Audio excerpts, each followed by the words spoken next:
السلام علیکم ورحمۃ اللہ وبرکاتہ۔ ان الحمد للہ نحمده ونستعینه ونستغفره ونعوذ باللہ من شرور انفسنا ومن سیئات اعمالنا من يهده الله فلا مضل له ومن يضلل فلا هادي له واشهد ان لا اله الا الله وحده لا شريك له واشهد ان محمدا عبده ورسوله يا ايها الذين امنوا اتقوا الله حق تقاته ولا تموتن الا وانتم مسلمون يا أيها الناس اتقوا ربكم الذي خلقكم من نفس واحدة وخلق منها زوجها وبث منهما رجالا كثيرا ونساء واتقوا الله الذي تساءلون به والأرحام إن الله كان عليكم رقيبا يا أيها الذين آمنوا اتقوا الله وقولوا قولا سديدا يصلح لكم أعمالكم ويغفر لكم ذنوبكم ومن يطع الله ورسوله فقد فاز فوزا عظيما أما بعد فإن أصدق الحديث كلام الله وخير الهدي هدي محمد صلى الله عليه وسلم وشر الأمور محدثاتها وكل محدثة بدعة وكل بدعة ضلالة وكل ضلالة في النار فأعوذ بالله السميع العليم من الشيطان الرجيم بسم الله الرحمن الرحيم قل إن صلاتي ونسكي ومحياي ومماتي لله رب العالمين رب اشرح لي صدري ویسر لی امری واحلل عقدۃ من لسانی یفقہوا قولی۔ میں سب سے پہلے اپنے تمام بھائیوں اور بہنوں کا استقبال کرتا ہوں، آپ کو خوش آمدید کہتا ہوں دا وے آف سلفیہ کی جانب سے منعقد اس کورس میں، اس درس میں۔ آج کا یہ ہمارا چوتھا درس ہے جس میں انشاءاللہ، اور یہ بابرکت مہینہ چل رہا ہے، اللہ رب العالمین سے دعا ہے اللہ تعالیٰ اس میں مجھے اور آپ کو کثرت سے عبادات کر کے اللہ رب العالمین کی رضا حاصل کرنے کی توفیق عطا فرمائے، آمین۔ عزیز بھائیوں اور بہنوں، آج کے اس درس میں انشاءاللہ ہم لوگ بات کریں گے چند موضوعات پر، یعنی جو موضوعات آپ کو دیے گئے تھے ان میں سے چند موضوعات، جیسے شرک کیا ہے اور اس کی قسمیں میں آپ کے سامنے رکھوں گا، توحید کیا ہے اس کی قسمیں میں آپ کے سامنے رکھوں گا، اسی طرح سے مشرکین مکہ کا کیا عقیدہ تھا اور صحیح عقیدہ کیا ہونا چاہیے، صرف اللہ کی عبادت ہونی چاہیے، اسی طرح سے دعا بھی صرف اور صرف اللہ رب العالمین سے ہونا چاہیے، اسی طرح اللہ رب العالمین کہاں ہیں، یہ سارے موضوعات پر انشاءاللہ آج کے اس درس میں میں اور آپ انشاءاللہ گفتگو کریں گے۔ آئیے سب سے پہلے ہم لوگ توحید کے تعلق سے جان لیتے ہیں کہ توحید کس چڑیا کا نام ہے، توحید کسے کہتے ہیں، عقیدہ توحید کا معنی و مفہوم کیا ہے۔ عقیدہ توحید کا معنی اور مفہوم یہ ہے کہ اس بات کا پختہ یقین رکھا جائے، اس بات پر ایمان رکھا جائے اور مضبوطی کے ساتھ اس بات پر یقین رکھا جائے کہ اللہ رب العالمین اپنی ربوبیت، الوہیت اور اسماء و صفات میں تنہا اور اکیلا ہے، اس کا کوئی شریک نہیں، اس کا کوئی ہمسر نہیں، اس کے کوئی برابر نہیں۔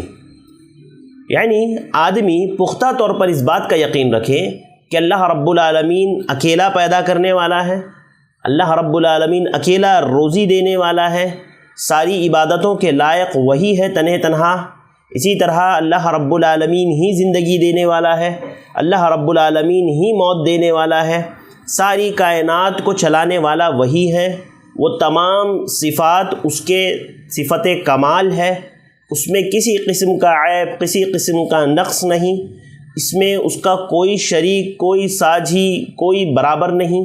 اللہ رب العالمین کی جو صفات ہے، جو اس کے لیے خاص ہے، اس جیسا کوئی نہیں، لہذا یہ ساری باتوں پر ایمان لانا اور ان ساری باتوں پر یقین رکھنا یہ توحید کہلاتا ہے۔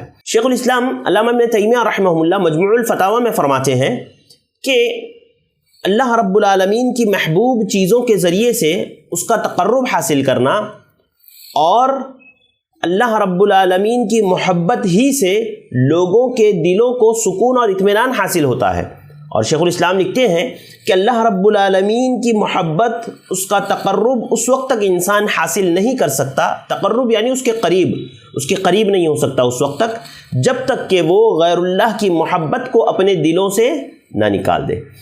ہاں، انسان اس وقت تک اللہ کے قریب نہیں ہو سکتا، اس وقت انسان اللہ سے محبت نہیں کر سکتا جب تک کہ وہ غیر اللہ کی محبت، یعنی وہ محبت جو اللہ کے لیے ہونی چاہیے ویسی محبت غیر اللہ کے لیے اگر وہ رکھتا ہے تو جب تک اس محبت کو وہ اپنے دل سے نہیں نکال دیتا تب تک کہ وہ اللہ رب العالمین کی محبت کا اور اس کی قربت کو حاصل نہیں کر سکتا۔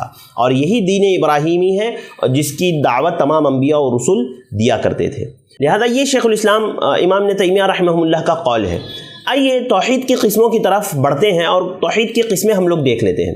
توحید کی 3 قسمیں جیسے کہ آپ مشہور ہے جانتے ہیں کہ توحید ربوبیت، توحید الوہیت اور توحید اسماء و صفات۔ توحید ربوبیت کسے کہتے ہیں؟ اس بات کا اقرار کرنا کہ اللہ رب العالمین ہی پیدا کرنے والا ہے، پالنے والا ہے، تمام معاملات کی تدبیر کرنے والا ہے، اللہ رب العالمین ہی عزت اور ذلت کا مالک ہے اور وہی تمام بادشاہوں کا بادشاہ ہے۔ یہ اس بات کا عقیدہ رکھنا، اور یہ عقیدہ مشرکین مکہ بھی رکھتے تھے۔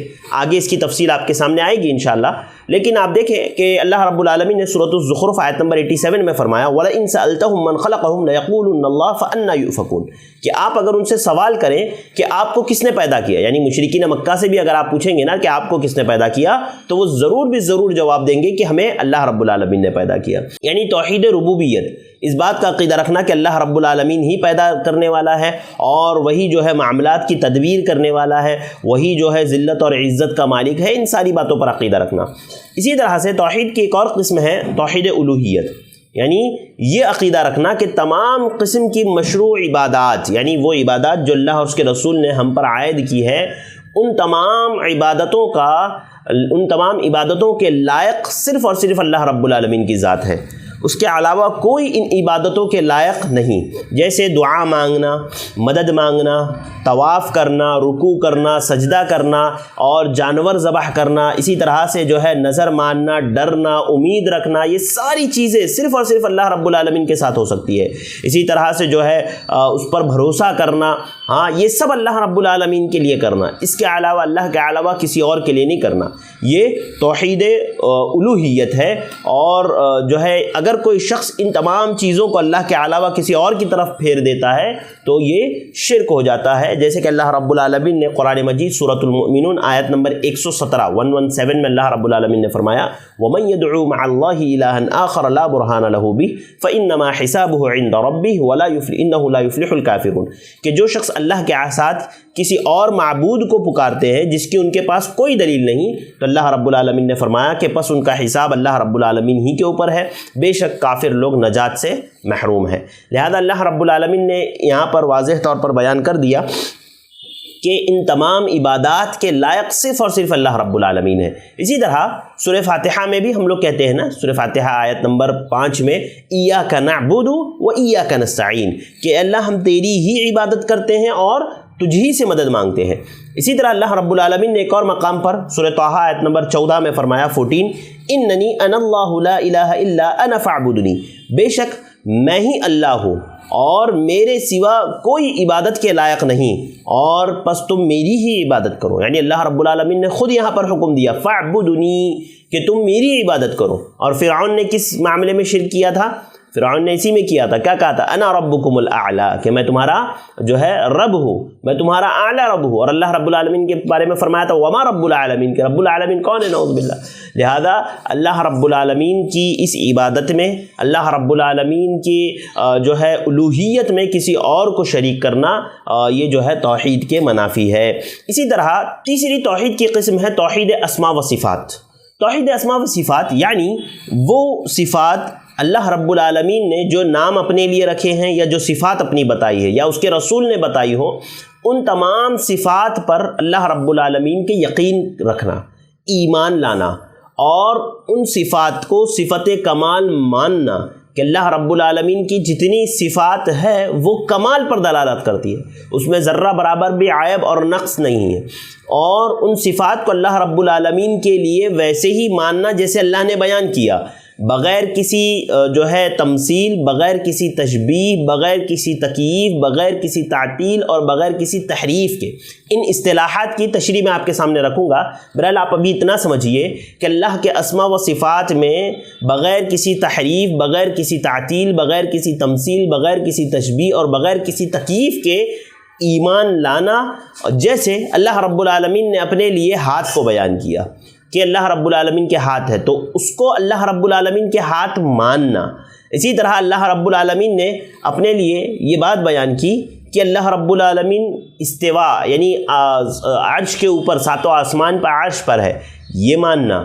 اللہ رب العالمین کے لیے نزول ماننا کہ اللہ تعالیٰ نازل ہوتا ہے، ان ساری چیزوں پر ایمان رکھنا۔ اللہ رب العالمین نے قرآن مجید سورۃ الشورى آیت نمبر 11 میں فرمایا لیس کمثلہ شیء وہو السمیع البصیر، کہ اللہ رب العالمین جیسی کوئی چیز نہیں اور وہ سننے والا اور دیکھنے والا ہے۔ جب اللہ رب العالمین نے اپنی صفت بیان کی تو ہم ان صفات کو مانیں کہ اللہ رب العالمین سننے والا ہے، اللہ رب العالمین دیکھنے والا ہے، یعنی کائنات میں اللہ جیسی کوئی چیز نہیں، نہ اس کی ذات میں نہ اس کی صفات میں، بس وہ اپنے آپ میں بے نظیر ہے، اور اللہ رب العالمین واحد تنہا ہے، بے نیاز ہے۔ آئیے وہ اصطلاحات جو میں نے آپ کے سامنے بیان کی اس کی تشریح کر دیتے ہیں کہ اللہ رب العالمین کے اسماء و صفات پر ایمان لانا بغیر کسی تمثیل اور تشبیہ کے۔ تمثیل اور تشبیہ یعنی اللہ رب العالمین کی صفات کو، اس کے اسماء کو انسانی صفات سے تشبیہ دینا یا انسانی صفات سے اس کی مثال بیان کرنا۔ جیسے مثال کے طور پر اللہ رب العالمین نے سورۃ الملک کی پہلی آیت میں فرمایا تبارک الذی بیدہ الملک، بابرکت ہے وہ ذات جس کے ہاتھ میں بادشاہت، یعنی اللہ تعالیٰ نے اپنے لیے ہاتھ کو ثابت کیا۔ تو اب کوئی کہے کہ اللہ رب العالمین کے ہاتھ انسانوں جیسے ہیں، اللہ رب العالمین کے ہاتھ فلاں ہاتھوں کے جیسے ہیں، فلاں ہاتھوں کے ذریعے سے ہیں، تو یہ تمثیل اور تشبیہ ہے، اور یہ ناجائز ہے شریعت میں۔ یہ حرام ہے کہ آپ اللہ رب العالمین کی مثال بیان کریں۔ دیکھیے اللہ تعالیٰ نے خود کہہ دیا نا، ابھی میں نے جو آپ کے سامنے سورۃ الشورى کے آیت نمبر 11 رکھی تھی 11، لیس کمثلہ شیء، اللہ کے جیسی کوئی چیز نہیں۔ ہمیں صرف اتنا یقین رکھنا ہے کہ اللہ کے ہاتھ ہے، اب وہ کیسے ہیں، اس کی کیفیت کیا ہے، وہ ہم بیان نہیں کرتے، ہم بس اس پر ایمان رکھتے ہیں۔ کما یلیق بجلالہ، جیسے اس کی شان کے لائق ہے ویسے اللہ رب العالمین کے ہاتھ ہے۔ اور کیوں نہیں ہو سکتے بھائی؟ آپ دنیا میں دیکھو نا کہ انسانوں کے ہاتھ اور جانوروں کے ہاتھ ایک جیسے ہوتے ہیں، جانوروں کے ہاتھ اور پرندوں کے ہاتھ ایک جیسے ہوتے ہیں؟ بالکل نہیں ہوتے۔ ہر ایک کے ہاتھ، ہر ایک کے جو ہے نوعیت الگ الگ ہے، ہر ایک کے ہاتھ کی کیفیت الگ الگ ہے۔ لہذا جب انسانوں میں اور جانوروں میں اور دنیا کی مخلوقات میں اتنے الگ الگ طرح کے ہاتھ پیر ہو سکتے ہیں، تو ہم کیوں اللہ رب العالمین کو کسی ہاتھ پیر سے تشبیہ دیں؟ بالکل جائز نہیں۔ اللہ رب العالمین کے لیے ہاتھ ہے، لیکن وہ کیسے ہیں؟ جیسے اس کی شان کے لائق ہے۔ یہ تمثیل اور تشبیہ ہو گئی۔ اسی طرح سے تکییف کہتے ہیں کہ اللہ رب العالمین کی صفات اور حیت کی مطلب اس کو کسی خاص صفات سے تشبیہ نہیں دینا۔ مثال کے طور پر یہ نہیں کہنا کہ اللہ کے ہاتھ انسان کے ہاتھ کے جیسے ہے، یا جو ہے اللہ رب العالمین کے جو ہے اللہ رب العالمین نے جو اپنے لیے استوا ثابت کیا ہے، یعنی یہ جو کہا اللہ رب العالمین نے کہ وہ جو ہے عرش پر مستوی ہے، تو اس کو کسی اور طرح سے کسی اور چیز میں تشبیہ دینا، کسی خاص چیز میں نہیں بلکہ اس کا ایک الگ طرح سے اس کو تشبیہ دینا یا اس کو الگ طرح سے اس کی کیفیت بیان کرنا، یہ تکییف کہلاتا ہے۔ ایک تو ہو گیا تمثیل اور تشبیہ، جیسے آپ نے دیکھا کہ کسی انسان سے تشبیہ دے دینا۔ دوسرا تکییف، کسی بھی انسان سے تشبیہ نہیں دینا بلکہ اس کی کیفیت کو بیان کرنا کہ فلاں فلاں کیفیت ہے، فلاں فلاں طریقہ ہے۔ جیسے بعض لوگوں نے یہ کوشش کی ہے تکییف کی کہ اللہ رب العالمین کو جو ہے کسی خاص کیفیت کے ساتھ، یعنی کسی انسان سے تشبیہ نہیں دی بلکہ ایک کیفیت اس کی بیان کر دی کہ اس کا معنی یہ ہے، اس کی کیفیت یہ ہے۔ لہذا یہ بھی جائز نہیں ہے۔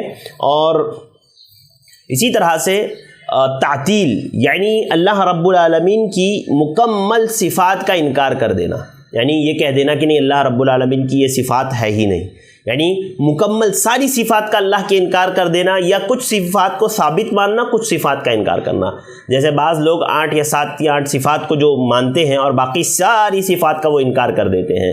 لہذا بعض صفات کو ماننا، بعض صفات کا انکار کر دینا، یہ تعطیل ہے۔ اور تحریف، اللہ رب العالمین کی صفات، اسماء و صفات کو بدل دینا، یعنی جیسے اللہ رب العالمین نے یعنی جو نص سے جو معنی ثابت ہو رہا ہے یا لغوی معنی جو ہے اس کو تبدیل کر دینا، ظاہری معنی سے اس کو ہٹا کر کے ایسے معنی کی طرف پھیر دینا جس پر کوئی دلیل نہیں ہے اور جس پر کوئی لفظ دلالت نہ کرتا ہو۔ جیسے اللہ رب العالمین نے اپنے لیے استوا ثابت کیا ہے کہ اللہ رب العالمین عرش پر مستوی ہے، تو استوا کا بعض لوگ معنی کرتے استولا، استولا یعنی استوا علی العرش یعنی استولا، یعنی اللہ رب العالمین جو عرش پر مستوی ہے تو وہ عرش پر ہے نہیں بلکہ عرش پر قابض ہے، یعنی اللہ رب العالمین کے لیے قابض کہہ دینا۔ چوتھا تحریف کرنا، یعنی اللہ رب العالمین کی جو صفات ہے اس کو نص یعنی جو نص سے ثابت ہے، دلیل سے جو معنی ثابت ہے یا جو لغوی معنی ثابت ہے اس کو کسی اور معنی کی طرف پھیر دینا، یعنی ظاہری معنی سے ہٹا کر کے اس کو ایسے معنی کی طرف پھیر دینا جس کی کوئی دلیل نہیں ہے اور نہ ہی کوئی لفظ اس پر دلالت کرتا ہو۔ جیسے اللہ رب العالمین نے اپنے لیے استوا ثابت کیا ہے کہ وہ اوپر ہے آسمانوں پر۔ اگر کوئی استوا کا معنی یہ کہہ دے کہ استوا کا معنی ہے استولا، یعنی اللہ رب العالمین قابض ہے، یعنی قابض کہہ دے اس کے معنی کو اور اس کی جو کیفیت ہے وہ جو معنی ہے اس کو تبدیل کر دے تو یہ تحریف ہے اور یہ بھی ناجائز ہے۔ لہذا اللہ رب العالمین کے اسماء و صفات میں نہ تو تمثیل اور تشبیہ ہو سکتی ہے، نہ ہی تکییف ہو سکتی ہے، نہ ہی تعطیل ہو سکتی ہے اور نہ ہی تحریف۔ تشبیہ و تمثیل، اللہ کی صفات کو کسی انسان کی صفات کے مشابہ قرار دینا، کہنا فلاں کے جیسا اللہ کے ہاتھ ہے، فلاں کے جیسی چیزیں ہیں۔ دوسرا تکییف، یعنی انسان سے تو مشابہ نہیں دی جا رہی لیکن اس کی کیفیت بیان کی جا رہی، کسی بھی صورت میں وہ ہو سکتی ہے اور بہت سارے لوگوں نے ایسی کوششیں کی ہے، لہذا کسی بھی صورت میں اس کی کیفیت کو بیان کرنا یہ بھی جائز نہیں۔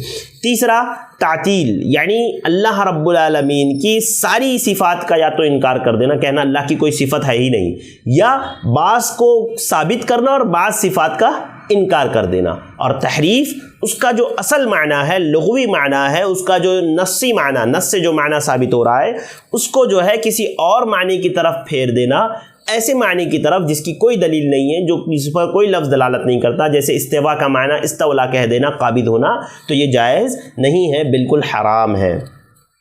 یہ تھی اسماء و صفات کے تعلق سے کچھ باتیں، اور یہ تین قسمیں میں نے توحید کی آپ کے سامنے رکھی۔ ایک تو میں نے توحید بیان کیا کہ توحید کسے کہتے ہیں، توحید کیا ہے۔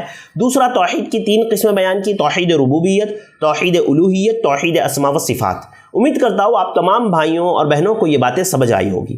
آئیے توحید کے تعلق سے کچھ اور باتیں مزید دیکھ لیتے ہیں۔ دیکھیے، توحید یہ وہ عبادت ہے جس کے لیے اللہ رب العالمین نے تمام انبیاء اکرام کو نازل کیا۔ آج ایک مومن، ایک مسلمان توحید سے دور ہے۔ کتنے لوگ ہیں جو درگاہ پرست ہیں، جو غیر اللہ کی عبادتیں کر رہے ہیں، اللہ کے دربار کو چھوڑ کر کے باقی سارے درباروں پہ اپنا ماتھا ٹیک رہے ہیں۔ کتنے افسوس کی بات ہے، جبکہ اللہ رب العالمین نے تمام انبیاء کرام کو توحید کی دعوت دے کر کے بھیجا تھا۔ اللہ رب العالمین نے سورۃ الانبیاء آیت نمبر 25 میں فرمایا، وَمَا أَرْسَلْنَا مِن قَبْلِكَ مِن رَّسُولٍ إِلَّا نُوحِي إِلَيْهِ أَنَّهُ لَا إِلَٰهَ إِلَّا أَنَا فَاعْبُدُونِ۔ اللہ رب العالمین نے فرمایا کہ میں نے آپ کو اور آپ سے پہلے جتنے انبیاء کرام کو بھیجا، ہر ایک کو اسی بات کی دعوت دی، ہر ایک کو اسی بات یہی پیغام دیا کہ اللہ کے علاوہ کوئی معبود برحق نہیں، یعنی میرے سوا کوئی معبود برحق نہیں اور تم میری ہی عبادت کرو۔ یعنی اللہ رب العالمین نے جو ہے اپنی عبادت کا حکم اور اپنی عبادت کی طرف بلانے کا حکم تمام انبیاء کرام کو دیا۔ اسی طرح اللہ رب العالمین نے سورۃ النحل آیت نمبر 36 میں اللہ رب العالمین نے فرمایا، وَلَقَدْ بَعَثْنَا فِي كُلِّ أُمَّةٍ رَّسُولًا أَنِ اعْبُدُوا اللَّهَ وَاجْتَنِبُوا الطَّاغُوتَ، کہ ہر امت میں اللہ رب العالمین نے رسول کو بھیجا کہ وہ ایک اللہ کی عبادت کی طرف بلائیں اور طاغوت کی عبادت سے بچائے۔ دیکھیے، اس میں دونوں چیزیں داخل ہے۔ پہلو پر غور کیجیے آپ، ان اعبدوا اللہ واجتنبوا الطاغوت، اللہ کی عبادت کا اقرار کرنا، اللہ کے علاوہ کی عبادت کا انکار کرنا، اور یہی معنی لا الہ الا اللہ میں ہے، یعنی لا الہ الا اللہ، نہیں ہے کوئی معبود مگر اللہ کے، یعنی اس بات اور نفی دونوں ضروری ہے۔ اگر کوئی کہے کہ ہم اللہ کو ثابت مانتے ہیں، اللہ کو تو مانتے ہیں لیکن جو ہے معبودان باطلہ کا انکار نہیں کرتے، تو یہ توحید نہیں ہے، یہ توحید کے منافی ہے، کیونکہ کفار بھی تو یہ عقیدہ رکھتے تھے نا کہ اللہ تو ہے ہی، ساتھ ہی ساتھ وہ دوسرے معبودوں کو بھی مانتے تھے۔ لہذا دونوں ضروری ہے، اس بات اور نفی۔ اگر کوئی صرف نفی کر دیتا ہے کہ کوئی معبود نہیں ہے، اگر کوئی معبود نہیں ہے تو پھر یہ بھی یہ جو ہے ایمان سے خالی ہے یہ چیز۔ لہذا اس بات اور نفی یہ دونوں واجب اور لازم اور ضروری ہے، اس کے بغیر انسان کی توحید مکمل نہیں ہوتی۔ آپ یہ بھی مانیں کہ اللہ ہی عبادت کے لائق ہے، اور یہ بھی مانیں کہ اللہ کے علاوہ کوئی بھی عبادت کے لائق نہیں، صرف اللہ عبادت کے لائق ہے، اللہ کے علاوہ کوئی بھی معبود برحق نہیں۔ تو اس بات اور نفی یہ دونوں چیزیں اس میں داخل ہے اور یہ دونوں چیزیں اس میں ہونی چاہیے۔ اچھا، کوئی شخص اگر توحید کو اختیار کر لیتا ہے تو دیکھیے اللہ رب العالمین اس کے لیے آخرت میں اللہ رب العالمین اس کے لیے نجات رکھتا ہے، اللہ رب العالمین نے اس کے لیے جنت رکھی ہے۔ آپ دیکھیں اللہ کے نبی صلی اللہ علیہ وسلم نے فرمایا، سلسلۃ الاحادیث صحیحہ کی روایت ہے، حدیث نمبر 2355 حضرت ابو سعید خدری رضی اللہ تعالیٰ عنہ راوی حدیث بیان فرماتے ہیں، اللہ کے نبی پیارے نبی نے فرمایا، من قال لا الہ الا اللہ مخلصاً دخل الجنہ، کہ جس نے خالص دل سے لا الہ الا اللہ کا اقرار کیا وہ جنت میں داخل ہوگا، وہ جنت میں داخل ہوگا۔ اور آپ ایک بات سمجھ لینا کہ ایسے نہیں ہے کہ آپ نے لا الہ الا اللہ کا اقرار کر لیا، اب جو چاہیں آپ کریں جنت میں داخل ہوں گے، نہیں، ایسی بات نہیں ہے۔ دیکھیے، ایک مخلص، ایک مسلمان اور ایک مومن ہو سکتا ہے اللہ رب العالمین اس کے گناہوں کی سزا دے کر کے، یعنی ایک توحید پرست شخص دنیا میں اگر گناہ گار تھا، گناہ کر رہا تھا، تو ہو سکتا ہے اللہ رب العالمین اس کے گناہ کی سزا دے کر کے اس کو جنت میں داخل کرے۔ وہ جنت میں تو جائے گا، ایک نہ ایک دن جائے گا، لیکن ہو سکتا ہے جہنم میں جا کر کے بھی جنت میں جائے۔ تو یہاں پر آپ جو توحید کی میں فضیلت بیان کر رہا ہوں، اس سے یہ مت سمجھ لیجئے گا کہ خالی توحید کا اقرار کر لیے تو کافی، اب دنیا میں جو چاہے کرو، جنت تو ملنی ہی ہے، نہیں، اس کا معنی و مفہوم یہ نہیں ہے، بلکہ یہ ہے کہ توحید کے ساتھ ساتھ اعمال صالحہ بھی ضروری ہے، جس کا ذکر تفصیل سے اللہ رب العالمین نے کیا ہے۔ اور دا وے آف سلفیہ پر ہماری ایک سیریز موجود ہے جس میں ہم نے اعمال کی قبولیت کے شرائط بتائے تھے، تو اس میں ہم نے بہت ساری چیزوں کو ذکر کیا اس میں سے، تو آپ وہاں پر بھی جا کر کے وہ سیریز بھی ہمارے اٹینڈ کر سکتے ہیں، انشاءاللہ اس سے بھی آپ کو جو ہے فائدہ ہوگا۔ تو حضرت ابو سعید خدری کی روایت ہے، من قال لا الہ الا اللہ مخلصا دخل الجنہ، کہ جو خالص دل سے لا الہ الا اللہ کا اقرار کرے وہ ضرور بالضرور جو ہے جنت میں داخل ہوگا۔ اسی طرح سے توحید کا اقرار کرنے والے پر جہنم حرام اللہ رب العالمین نے کر دیا، یعنی جس نے توحید کا اقرار کر لیا نا، اللہ رب العالمین اس پر، اللہ رب العالمین نے جہنم کو حرام قرار دیا ہے۔ صحیح بخاری کی حدیث ہے، حدیث نمبر 128، صحیح بخاری 128، حضرت معاذ بن جبل رضی اللہ تعالیٰ عنہ راوی حدیث، حضرت انس بن مالک راوی حدیث بیان فرماتے ہیں کہ ان نبی صلی اللہ علیہ وسلم و معاذ ردفہ علی رحلی، کہ اللہ کے نبی صلی اللہ علیہ وسلم کے ساتھ سواری پر حضرت معاذ بن جبل رضی اللہ تعالیٰ عنہ اللہ کے نبی کے پیچھے بیٹھے ہوئے تھے۔ اللہ کے نبی نے فرمایا، یا معاذ، قال لبیک یا رسول اللہ وسعدیک، کہ اللہ کے نبی صلی اللہ علیہ وسلم نے حضرت معاذ رضی اللہ تعالیٰ عنہ کو جب آواز دی تو حضرت معاذ نے کہا کہ اللہ کے نبی صلی اللہ علیہ وسلم میں حاضر ہوں۔ تو اس طرح سے 3 مرتبہ یہ معاملہ ہوا۔ اس کے بعد اللہ کے نبی صلی اللہ علیہ وسلم نے فرمایا، ما من احد یشہد ان لا الہ الا اللہ وان محمد رسول اللہ صدقا من قلبہ الا حرمہ اللہ علی النار۔ اللہ کے نبی صلی اللہ علیہ وسلم نے حضرت معاذ بن جبل رضی اللہ تعالیٰ عنہ سے فرمایا کہ جو کوئی شخص اس بات کی گواہی دے دے، اللہ الہ الا اللہ وان محمد رسول اللہ، کہ اللہ کے علاوہ کوئی معبود برحق نہیں اور محمد الرسول اللہ صلی اللہ علیہ وسلم اللہ کے رسول ہے، صدقا من قلبہ، خالص دل سے، سچے دل سے اگر کوئی اس بات کی گواہی دے دے کہ اللہ کے علاوہ کوئی معبود برحق نہیں، محمد الرسول اللہ صلی اللہ علیہ وسلم اللہ کے بندے اور اس کے رسول ہے، الا حرمہ اللہ علی النار، اللہ کے نبی صلی اللہ علیہ وسلم نے فرمایا اللہ تعالیٰ اس پر جہنم کی آگ کو حرام کر دیتے ہیں، حرام قرار دے دیتے ہیں۔ اور پھر حضرت معاذ بن جبل رضی اللہ تعالیٰ عنہ کہتے ہیں، انہوں نے اللہ کے نبی صلی اللہ علیہ وسلم سے فرمایا، یا رسول اللہ افلا اخبر به الناس فیستبشروا، کہ اے اللہ کے نبی صلی اللہ علیہ وسلم کیا میں لوگوں کو اس بات کی خوشخبری نہیں دوں، اس بات کی بشارت نہیں دوں کہ لا الہ الا اللہ کا اقرار کر لیے تو جنت میں داخل ہو جاؤ گے، جہنم حرام ہو جائے گی تم پر؟ تو اللہ کے نبی صلی اللہ علیہ وسلم نے فرمایا اذن یتکلوا، نہیں، اس وقت یہ لوگ اسی پر بھروسہ کر لیں گے، عمل کرنا چھوڑ دیں گے توحید ہی پر، اور جو ہے لا الہ الا اللہ ہی پر بھروسہ کر لیں گے۔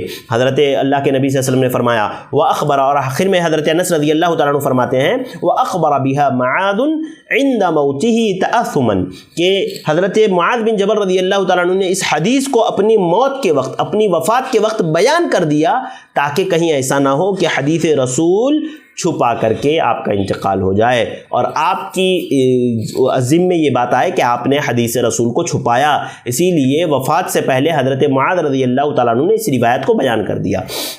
تو آپ دیکھیں اس روایت میں کس طرح سے ایک فضیلت بیان کی گئی ہے موحد شخص کے لیے کہ اللہ رب العالمین ایسے شخص پر جہنم کو حرام قرار دیتا ہے اور اللہ رب العالمین ایسے شخص کو جو ہے ضرور بالضرور جنت میں داخل کرتا ہے، چاہے مرد ہو یا چاہے عورت ہو، اللہ رب العالمین نے اس پر فضیلت رکھی ہے۔ اسی طرح سے اللہ کے نبی صلی اللہ علیہ وسلم نے فرمایا کہ جس کی وفات توحید پر ہوئی وہ ضرور بالضرور جنت میں داخل ہوگا۔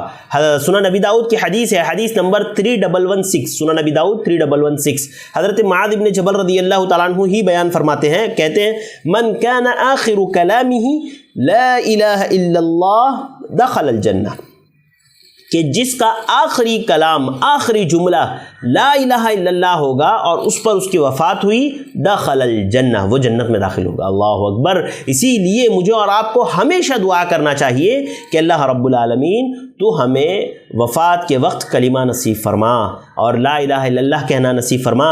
اسی لیے خود پیارے نبی نے فرمایا نا, لقینوا موتاکم لا الہ الا اللہ, اپنے جو ہے وفات ہونے والے شخص کو لا الہ الا اللہ کی تلقین کرو. وہ شخص جس کی وفات ہونے والی ہے اس کو لا الہ الا اللہ کی تلقین کرو. اسی لیے اہل علم کہتے ہیں کہ جو شخص مر رہا ہوتا ہے نا, تو اس کے پاس بیٹھ کر کے لا الہ الا اللہ کی تلاوت کرنی چاہیے تاکہ اس کی زبان سے بھی وہ چیزیں ادا ہو. ہمارے یہاں کیا ہوتا ہے, رونا دھونا نوحہ یہ ساری چیزیں چلتی ہے, جبکہ وہاں پر بیٹھ کر کے سکون اور اطمینان سے پتہ ہے کہ روح قبض ہونے کا وقت ہے, تو ایسی صورت میں جو ہے لا الہ الا اللہ کی تلقین کرنا چاہیے, وہاں بیٹھ کر کے لا الہ الا اللہ پڑھنا چاہیے. اور وہ آثار سے نظر آتا ہے, یعنی موت کے جو آثار ہوتے ہیں وہ دیکھ کر کے انسان سمجھ سکتا ہے کہ موت کا وقت بالکل قریب ہے ان کی. ہاں, لہذا وہاں بیٹھ کر کے وہ جو ہے لا الہ الا اللہ پڑھتے رہیں تاکہ ان کی بھی زبان سے لا الہ الا اللہ ادا ہو. اسی طرح اگر کوئی انسان توحید خالص کو اختیار کرتا ہے تو وہ اللہ کے نبی صلی اللہ علیہ وسلم کی شفاعت کا مستحق ہوگا, آپ کی سفارش کا مستحق ہوگا. حدیث جو ہے صحیح بخاری کی ہے, حدیث نمبر 6570, صحیح بخاری 6570. حضرت ابو ہریرہ راوی حدیث بیان فرماتے ہیں, قلت یا رسول اللہ, میں نے اللہ کے نبی صلی اللہ علیہ وسلم سے فرمایا, من اسعد الناس بشفاعتک یوم القیامہ, اللہ کے نبی صلی اللہ علیہ وسلم آپ کی شفاعت کا کل قیامت کے دن سب سے زیادہ مستحق کون ہوگا. حضرت حضرت ابو ہریرہ رضی اللہ تعالیٰ عنہ نے اللہ کے نبی صلی اللہ علیہ وسلم سے پوچھا کہ اللہ کے نبی صلی اللہ علیہ وسلم آپ کی شفاعت کل قیامت کے دن کس کو نصیب ہوگی؟ تو آپ صلی اللہ علیہ وسلم نے فرمایا, لقد ظننت یا ابا ہریرہ الا یسألنی عن هذا الحدیث احد اول منک. اللہ کے نبی صلی اللہ علیہ وسلم نے فرمایا کہ ابو ہریرہ میں جانتا تھا کہ تم سے پہلے یہ سوال کوئی مجھ سے نہیں کرے گا, یعنی تم ہی یہ سوال کرو گے سب سے پہلے, یہ بات میں جانتا تھا. کیوں جانتا تھا؟ لما رأیت من حرصک علی الحدیث, اس لیے کہ میں نے آپ کے اندر علم کی ایک حرص دیکھی ہے, علم کی ایک طلب دیکھی ہے کہ آپ حدیثوں کو حاصل کرنے کے معاملے میں بڑے حریص ہیں, آپ بہت کوشش کرتے ہیں. دیکھیے اللہ کے نبی صلی اللہ علیہ وسلم کیسے حضرت ابو ہریرہ کی تعریف کر رہے ہیں, ایسے ہی حضرت ابو ہریرہ نہیں ہے کہ آپ جب کبھی حدیثیں پڑھیں تو ایسا کوئی دن آپ کا نہیں گزرتا ہوگا کہ آپ نے حضرت ابو ہریرہ کا نام نہ سنا ہو. لہذا حضرت ابو ہریرہ نے اللہ کے نبی صلی اللہ علیہ وسلم سے بہت سی حدیثیں روایت کی ہے. لہذا اللہ کے نبی نے فرمایا کہ اے ابو ہریرہ, میں جانتا تھا کہ آپ سے پہلے یہ سوال کوئی نہیں کرے گا. کیوں؟ کیونکہ میں نے آپ کی حرص کو دیکھا ہے علم حدیث کے معاملے میں. اور پھر آپ صلی اللہ علیہ وسلم نے فرمایا, اسعد الناس بشفاعتی یوم القیامہ من قال لا الہ الا اللہ خالصا من قبل نفسی. اللہ کے نبی نے فرمایا کہ میری شفاعت کا, میری سفارش کا مستحق وہ شخص ہوگا جو لا الہ الا اللہ کا اقرار کرے گا خالص دل سے, خالص دل سے لا الہ الا اللہ کا اقرار کرے گا کہ اللہ کے علاوہ کوئی معبود برحق نہیں. تو ایسے شخص کے لیے اللہ کے نبی صلی اللہ علیہ وسلم کو اللہ کے نبی صلی اللہ علیہ وسلم کی ایسے شخص کو جو ہے سفارش حاصل ہوگی. اچھا آپ دیکھیں ایمان کی کتنی اہمیت ہے کہ انسان کے دل میں اگر ذرہ برابر بھی ایمان ہوگا تو وہ ضرور جنت میں داخل ہوگا. حدیث صحیح بخاری کی ہے, حدیث نمبر 44 حدیث نمبر 44 صحیح بخاری. اللہ کے نبی صلی اللہ علیہ وسلم نے فرمایا کہ جو شخص لا الہ الا اللہ کہہ دے اور وہ شخص اگر جہنم میں چلا جائے تو اگر اس کے دل میں جو ہے جو کے دانے کے برابر بھی ایمان ہے, اگر اس کے دل میں جو کے دانے کے برابر بھی ایمان ہے تو اللہ رب العالمین ضرور اسے جہنم سے نکالے گا, اسے دوزخ سے ضرور اللہ رب العالمین نکالے گا. آگے پیارے نبی صلی اللہ علیہ وسلم نے فرمایا, وَمَن يَخْرُجُ مِنَ النَّارِ مَنْ قَالَ لَا إِلَهَ إِلَّا اللَّهُ وَفِي قَلْبِهِ وَزْنُ بُرَّةٍ مِّنْ خَيْرٍ. اللہ کے نبی صلی اللہ علیہ وسلم نے فرمایا کہ وہ شخص بھی ضرور ضرور جہنم سے نکالا جائے گا جو لا الہ الا اللہ کا اقرار کرتا ہے اور اس کے دل میں گیہوں کے دانے کے برابر بھی اگر اس کے دل میں ایمان ہے تو وہ جہنم سے ضرور نکالا جائے گا۔ اور پھر آگے آپ صلی اللہ علیہ وسلم نے فرمایا وَيَخْرُجُ مِنَ النَّارِ مَنْ قَالَ لَا إِلَهَ إِلَّا اللَّهُ وَفِي قَلْبِهِ وَزْنُ ذَرَّةٍ مِّنْ خَيْرٍ کہ اللہ کے نبی صلی اللہ علیہ وسلم فرمایا کہ وہ شخص ضرور بالضرور آگ سے جہنم سے نکالا جائے گا کہ جس کے دل میں جس نے لا الہ الا اللہ کا اقرار کیا ہو اور اس کے دل میں ذرہ برابر بھی ایمان ہے۔ اللہ اکبر! آپ یہ حدیث پر غور کریں، اللہ کے نبی صلی اللہ علیہ وسلم نے اس میں دو باتیں بیان فرمائی۔ ایک تو یہ کہ ایک شخص جس کے دل میں جو کے دانے کے برابر یا گیہوں کے دانے کے برابر یا ذرہ برابر بھی ایمان ہے، وہ اگرچہ وہ لا الہ الا اللہ کا اقرار کرتا ہے تب بھی وہ جہنم میں داخل ہوگا۔ اس سے یہ نہ سمجھے کہ صرف لا الہ الا اللہ کا اقرار کر لیا تو کافی ہے، اب جنت تو ملنے ہی والی ہے، عمل چاہے جو کرے، نہیں۔ پیارے نبی نے فرمایا کہ وہ شخص ضرور بھی ضرور جو ہے آگ سے نکالا جائے گا جو لا الہ الا اللہ کا اقرار کرتا ہے اور اس کے دل میں ذرہ برابر بھی ایمان ہے، تو وہ شخص جو ہے جہنم سے نکالا جائے گا۔ اور آخر میں ایک بات لا الہ الا اللہ کے تعلق سے میں بتا کر کے پھر دوسرے موضوع کی طرف ہم لوگ جائیں گے، یعنی شرک کا موضوع ہم لوگ دیکھیں گے انشاءاللہ۔ اللہ پیارے نبی صلی اللہ علیہ وسلم نے لا الہ الا اللہ کو ذکر بھی قرار دیا ہے، تو آپ چلتے پھرتے اٹھتے بیٹھتے ذکر کے طور پر بھی لا الہ الا اللہ پڑھ سکتے ہیں، لا الہ الا اللہ، لا الہ الا اللہ، اس طرح سے آپ ذکر کے طور پر بھی پڑھ سکتے ہیں۔ حضرت جابر رضی اللہ تعالیٰ عنہ کی روایت ہے، فرماتے ہیں سمعت رسول اللہ صلی اللہ علیہ وسلم یقول افضل الذکر لا الہ الا اللہ وافضل الدعاء الحمدللہ، کہ افضل ذکر جو ہے یہ لا الہ الا اللہ کا ذکر ہے۔ لا الہ الا اللہ یہ ایک ایسا عمل ہے جب وہ زبان پر ہو تو ذکر، جب وہ دل میں ہو تو ایمان۔ لا الہ الا اللہ جب زبان پر ہو تو ذکر اور جب دل میں ہو تو ایمان۔ لہذا ہمیں چاہیے کہ ہم اس کو کثرت سے اپنا ذکر بھی بنائیں، لا الہ الا اللہ، لا الہ الا اللہ، لا الہ الا اللہ، لا الہ الا اللہ، چلتے پھرتے اٹھتے بیٹھتے ہم لوگ اس ذکر کو پڑھ سکتے ہیں۔ تو عزیز بھائیوں دوستوں، یہ روایت جو ہے سنن ترمذی حدیث نمبر 3383 ہے، سنن ترمذی 3383، علامہ البانی نے اس روایت کو حسن قرار دیا ہے۔ تو یہ توحید کے تعلق سے کچھ چند باتیں تھی، میں نے توحید کیا ہے، توحید کی قسمیں، اسی طرح سے توحید کی اہمیت اور توحید کی فضیلت آپ کے سامنے رکھی۔ آئیے شرک کے تعلق سے تھوڑا بہت جان لیتے ہیں، شرک کا مفہوم جان لیتے ہیں اور شرک کو دیکھ لیتے ہیں۔ شرک کیا ہے اور شرک کی قسمیں کیا ہے؟ تو دیکھیے، شرک کا جو لغوی معنی ہے وہ جو اہل لغت نے بیان کیا کہ دو چیزوں میں برابری کرنا۔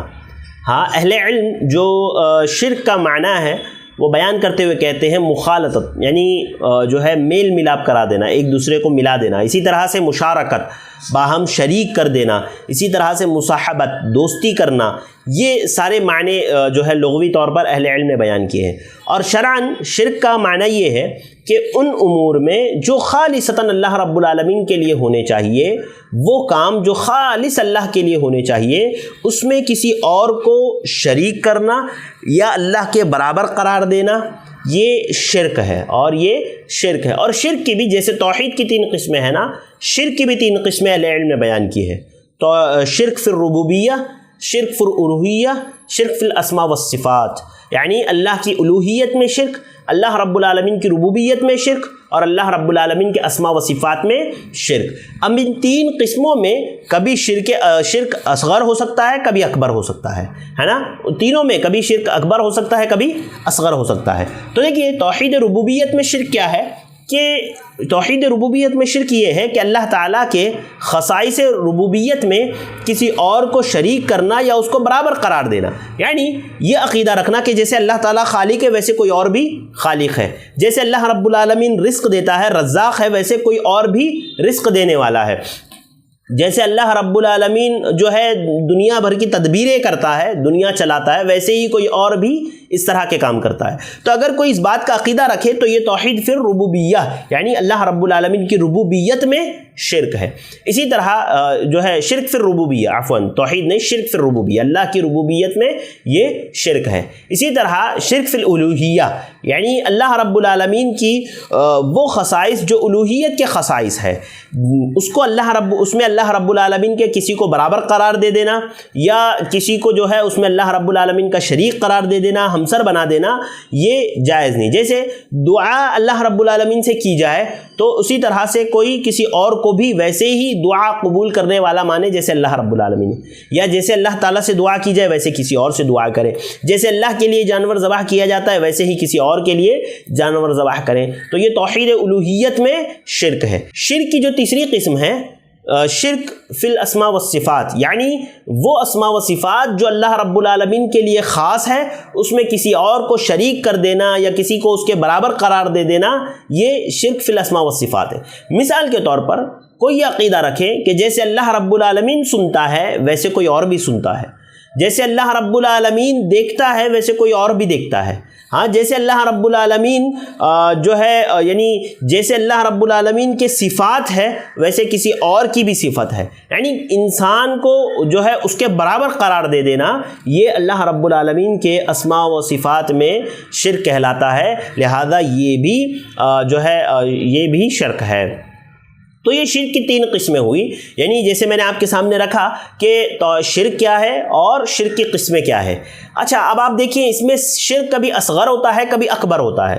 شرک اکبر اور شرک اصغر میں کیا فرق ہے بنیادی طور پر میں آپ کے سامنے رکھ دیتا ہوں کہ ان جو اللہ رب العالمین کی چیزیں بیان کی گئی ہے، الوہیت، ربوبیت، اسماء و صفات، اس میں اگر کسی کو اللہ رب العالمین کا شریک برابر، ہمسر یا اعلیٰ، برتر مانا جائے تو یہ شرک اکبر ہے، یہ شرک اکبر ہے، یعنی ان صفات جو خاص اللہ رب العالمین کے لیے ہے ان کو کسی اور کے ساتھ متصف کر دے، یعنی جو صفات جو کمالات اللہ رب العالمین کے ہیں اس میں کسی اور کو شریک کر دے تو یہ جو ہے شرک اکبر ہے۔ اللہ رب العالمین نے فرمایا وَلِلَّهِ الْأَسْمَاءُ الْحُسْنَى فَادْعُوهُ بِهَا وَذَرُوا الَّذِينَ يُلْحِدُونَ فِي أَسْمَائِهِ سَيُجْزَوْنَ مَا كَانُوا يَعْمَلُونَ، سورۃ الاعراف آیت نمبر 180، کہ اللہ رب العالمین کے اچھے اچھے نام ہیں، اللہ رب العالمین کو انہی ناموں سے پکارو اور ایسے لوگوں سے تعلق بھی نہ رکھو جو اللہ رب العالمین کے ناموں میں کج روی اختیار کرتے ہیں، اور ان لوگوں کے لیے جو ہے اللہ رب العالمین نے کہا ان لوگوں کو ضرور بھی ضرور سزا ملے گی۔ کج روی غیر اللہ کو اللہ کے نام سے پکارنا یا اللہ کا نام اس کو دے دینا، یہ ساری چیزیں جو ہے کج روی میں شامل ہے۔ اسی طرح سے اللہ رب العالمین کے ایک تو صفات میں، دوسرا اللہ رب العالمین کی عبادت میں کسی غیر کو شریک کر لینا، مثلا بعض لوگ آگ کی پوجا کرتے ہیں، سورج کی پوجا کرتے ہیں، سورج کو جل ارپن کرتے ہیں، اسی طرح سے جو ہے بعض لوگ درختوں کی پوجا کرتے ہیں، بعض لوگ جو ہے پتھروں کی پوجا کرتے ہیں، بعض لوگ نبی ولی کی پوجا کرتے ہیں، ولیوں کی قبروں پہ سجدے کرتے ہیں، ان کو اللہ کے برابر سمجھتے ہیں، یا فرشتوں کو اللہ کی بیٹیاں سمجھتے ہیں۔ لہذا اللہ رب العالمین کی عبادت میں کسی کو بھی شریک کر دینا، کسی کے لیے نماز پڑھنا، کسی سے دعا کرنا، کسی سے مدد مانگنا، اگر کوئی اس طرح کا عمل کرتا ہے اور وہ اللہ کے برابر یا اللہ کے ہمسر سمجھ کر کے یہ عمل کرتا ہے تو ایسی صورت میں یہ شرک اکبر ہے، اور ایسے شخص کے تعلق سے جو ہے اللہ رب العالمین نے جو باتیں کہی ہیں وہ انشاءاللہ آگے آئے گی۔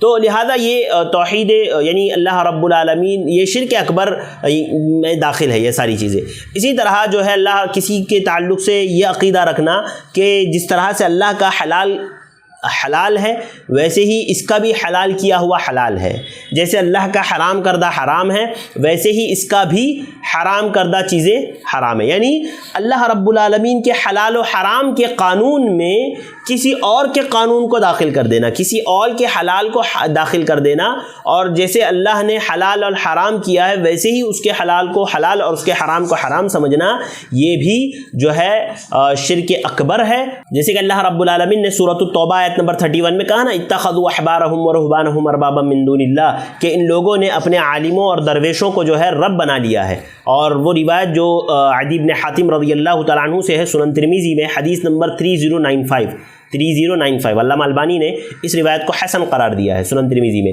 حضرت عدی بن حاتم کہتے ہیں اتیت النبی صلی اللہ علیہ وسلم، کہ میں اللہ کے نبی صلی اللہ علیہ وسلم کے پاس آیا، وفی عنقی صلیب من ذهب، اور میرے گلے میں سونے کی صلیب تھی، کراس آتا ہے نا کرسچنز کا، یعنی جو وہ آتا ہے صلیب آتی ہے، تو حضرت عدی بن حاتم کہتے ہیں کہ میرے گلے میں سونے کی صلیب تھی، فقال یا عدی، اللہ کے نبی صلی اللہ علیہ وسلم نے فرمایا اطرح عنک هذا الوثن، کہ اس کو اپنے سے دور کر دو، یعنی اس کو اپنے سے اتار کر کے اللہ کے نبی صلی اللہ علیہ وسلم نے کہا کہ عدی جو ہے اس بت کو، وثن کو نکال کر کے پھینک دو۔ حضرت عدی بن حاتم رضی اللہ تعالیٰ عنہ فرماتے ہیں وسمعته يقرأ وَسَمِعْتُهُ يَقْرَأُ فِي سُورَةِ بَرَاءَ اتَّخَذُوا أَحْبَارَهُم وَرُهْبَانَهُم أَرْبَابًا مِّن دُونِ اللَّهِ کہ اللہ کے نبی صلی اللہ علیہ وسلم نے مجھ سے یہ کہا کہ اس بت کو نکال کر کے پھینک دو، اور یہ آیت تلاوت آپ کر رہے تھے کہ ان لوگوں نے اپنے درویشوں اور جو ہے اپنے پادریوں کو رب بنا لیا ہے۔ فقال عدی، تو حضرت عدی رضی اللہ تعالیٰ عنہ کہتے ہیں اما انہم لم یکونوا یعبدونہم، کہ اللہ کے نبی صلی اللہ علیہ وسلم، حضرت عدی بن حاتم کہتے ہیں میں نے فرمایا کہ اللہ کے نبی صلی اللہ علیہ وسلم ہم تو کبھی ان کی عبادت نہیں کرتے تھے، ان کی عبادت ہم کبھی نہیں کرتے تھے، جو آپ کہہ رہے کہ ہم نے رب بنا لیا تھا تو ہم تو کبھی ان کی عبادت نہیں کرتے تھے۔ لیکن آگے فرمایا وَلَكِنَّهُمْ كَانُوا إِذَا أَحَلُّوا لَهُمْ شَيْئًا اسْتَحَلُّوهُ وَإِذَا حَرَّمُوا عَلَيْهِمْ شَيْئًا حَرَّمُوهُ، کہ جو ہے کیا تم ان کے حلال کردہ چیز کو حلال نہیں سمجھتے تھے اور حرام کردہ چیز کو حرام نہیں سمجھتے تھے، اسی کو رب بنانا ہے۔ یعنی اللہ کے نبی صلی اللہ علیہ وسلم نے یہ بات بتائی کہ تم ان کے حلال کردہ چیزوں کو حلال اور حرام کردہ چیزوں کو حرام سمجھتے تھے، جیسے اللہ کے حلال کو حلال اور حرام کو حرام سمجھتے ہو، تو گویا تم نے ان کو رب بنا لیا ہے۔ لہذا کسی کو کسی کے تعلق سے اس طرح کی چیزیں رکھنا اور اس طرح کا عقیدہ رکھنا اور یہ ساری چیزیں ان کے تعلق سے کرنا، یہ شرک اکبر ہے، یہ شرک اکبر ہے۔ لہذا جو یہ ساری چیزیں کرتا ہے، جو یہ سارے اعمال کرتا ہے، شرک اکبر کو انجام دیتا ہے، تو وہ دائرہ اسلام سے خارج ہو جاتا ہے، وہ دائرہ اسلام سے خارج ہو جاتا ہے، وہ مسلمان نہیں ہوتا۔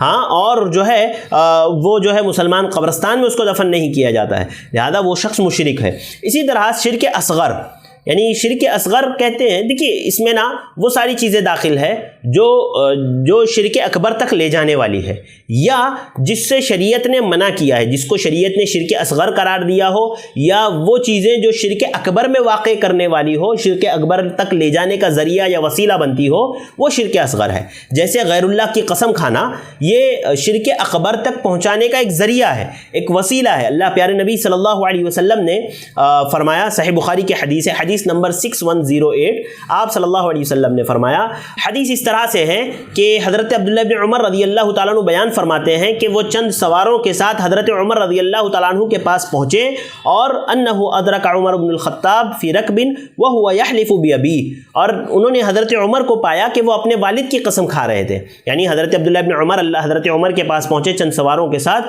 اور حضرت عمر رضی اللہ تعالیٰ عنہ جو ہے یعنی اپنے والد کی قسم کھا رہے تھے۔ فناداہم رسول اللہ صلی اللہ علیہ وسلم، تو اللہ کے نبی صلی اللہ علیہ وسلم نے انہیں آواز لگائی اور فرمایا الا ان اللہ ینہاکم ان تحلفوا بآبائکم فمن کان حالفا فلیحلف باللہ او لیصمت، کہ اللہ کے نبی صلی اللہ علیہ وسلم نے فرمایا کہ حضرت عمر رضی اللہ تعالیٰ عنہ کو روکا، آواز دی اور روکا، اور فرمایا کہ اللہ رب العالمین تم کو اس بات سے منع کرتا ہے کہ تم اپنے باپ داداؤں کی قسم کھاؤ، اللہ تعالیٰ تمہیں اپنے باپ داداؤں کی قسم کھانے سے منع کرتا ہے۔ اللہ کے نبی صلی اللہ علیہ وسلم فرمایا کہ فمن کان حالفا فلیحلف باللہ، کہ جس کو قسم کھانا ہو تو وہ اللہ کی کھائے ورنہ خاموش رہے۔ آج ہمارے ہاں ہوتا کیا ہے، ذرا کچھ غلطی ہوئی، میری امی کی قسم، ابا کی قسم، ہاں لوگ قسم کھلواتے ہیں کہ ماں کی قسم کھاؤ، باپ کی قسم کھاؤ۔ یاد رکھیے غیر اللہ کی قسم کھانا شریعت میں جائز نہیں ہے، حرام ہے، یہ شرک اکبر تک لے جانے کا وسیلہ ہے، لہذا یہ شرک اصغر ہے، اس سے مجھے اور آپ کو بچنا چاہیے۔ اسی طرح ایک اور روایت میں حضرت عبداللہ ابن عمر رضی اللہ تعالیٰ عنہ بیان فرماتے ہیں کہ سمع ابن عمر رجلا یحلف لا والکعبہ، کہ ایک شخص کو حضرت عبداللہ ابن عمر رضی اللہ تعالیٰ عنہ نے دیکھا جو کعبہ کی قسم کھا رہا تھا، وہ کعبہ کی قسم کھا رہا تھا۔ حضرت عمر بن خطاب حضرت ابن عمر رضی اللہ تعالیٰ عنہ نے جب سنا تو اس کو روکا اور فرمایا من حلف بغیر اللہ فقد اشرک، کہ میں نے اللہ کے نبی صلی اللہ علیہ وسلم کو فرماتے ہوئے سنا کہ جس نے غیر اللہ کی قسم کھائی اس نے شرک کیا، جس نے غیر اللہ کی قسم کھائی اس نے شرک کیا۔ حضرت عبداللہ بن عمر نے اس کو روکا اور فرمایا کہ کسی اور غیر اللہ کی قسم نہ کھاؤ، اس لیے کہ اللہ کے نبی صلی اللہ علیہ وسلم نے فرمایا کہ جس نے غیر اللہ کی قسم کھائی اس نے شرک کیا۔ سنن ابی داؤد کی یہ روایت ہے، علامہ البانی نے اس کو صحیح قرار دیا ہے، حدیث نمبر 3251۔ اور چونکہ یہ قسم کھانا دیکھیے ایک طرح سے غلو ہے، کسی کی شان میں غلو ہے۔ انسان قسم کس کی کھاتا ہے؟ جس کو وہ احترام وہ جو ہے محترم مانتا ہے، یعنی جس کا احترام وہ کرتا ہے، ہاں، اور جس کا جو ہے وہ یعنی جس کا احترام وہ کرتا ہے وہ اس کی قسم کھاتا ہے۔ اور کسی کے احترام میں غلو کرنا یہ شرک کی طرف لے جانے والا ہے۔ لہذا انسان جب اپنے والدین کی شان میں یا کسی کی بھی نبی ولی کی شان میں غلو کرتا ہے تو وہ غلو اس کو شرک کی طرف لے جاتا ہے، لہذا ایسے چیزوں سے بچنا چاہیے۔ اسی طرح شرک اصغر میں ایسے الفاظ، ایسے جملے بھی داخل ہے جس سے اللہ کے نبی صلی اللہ علیہ وسلم نے منع کیا ہو، جیسے کوئی انسان یہ کہے ما شاء اللہ و شئت، اللہ رب العالمین چاہے اور آپ چاہے، ہاں لولا اللہ وانت، اگر اللہ نہ ہو، اللہ اور آپ نہ ہوتے، اگر اللہ اور آپ نہ ہوتے۔ چونکہ اللہ کے نبی صلی اللہ علیہ وسلم نے ایسی چیزوں سے، ایسے جملوں سے منع کیا ہے، اس لیے کہ یہ جملے جو ہے شرک کی طرف لے جانے کا سبب بنتا ہے، ذریعہ بنتی ہے۔ حضرت ابن عباس رضی اللہ تعالیٰ عنہ بیان فرماتے، اللہ کے نبی صلی اللہ علیہ وسلم نے فرمایا اذا حلف احدکم فلا یقل، کہ جب تم میں سے کوئی شخص قسم کھائے تو یہ نہ کہیں کہ ما شاء اللہ و شئت، کہ اللہ رب العالمین چاہے اور آپ چاہے، ولیکن لیقل ما شاء اللہ ثم شئت، کہ بلکہ یہ کہے کہ اللہ رب العالمین چاہیں اور پھر آپ چاہیں۔ ایسا نہ کہے کہ اللہ رب العالمین چاہے اور آپ چاہیں، اللہ کے برابر قرار نہ دے کسی بھی معاملے میں، بلکہ یہ کہے کہ اللہ چاہے پھر آپ چاہیں۔ ہوتا ہے نا بعض لوگ جو ہے جب آپ کسی سے حال چال پوچھو تو وہ کہتے ہیں الحمدللہ سب خیریت سے ہیں، بس اللہ کا اور آپ کا کرم ہے، اللہ کا اور آپ کا کرم ہے۔ بالکل غلط ہے، ایسا جملہ آپ نہیں کہہ سکتے۔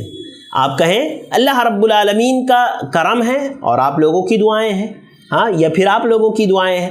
اس طرح سے جملہ انسان استعمال کر سکتا ہے، لیکن ایسے جملے جو اس طرح کے ہو، اللہ چاہے اور آپ چاہے، اللہ نہ چاہے اور آپ نہ چاہیں، تو ایسے جملوں سے اللہ کے نبی صلی اللہ علیہ وسلم نے منع کیا ہے۔ یہ جملے شرک اصغر ہے اور انسان کو جو ہے شرک اکبر کی طرف لے جانے والے ہیں۔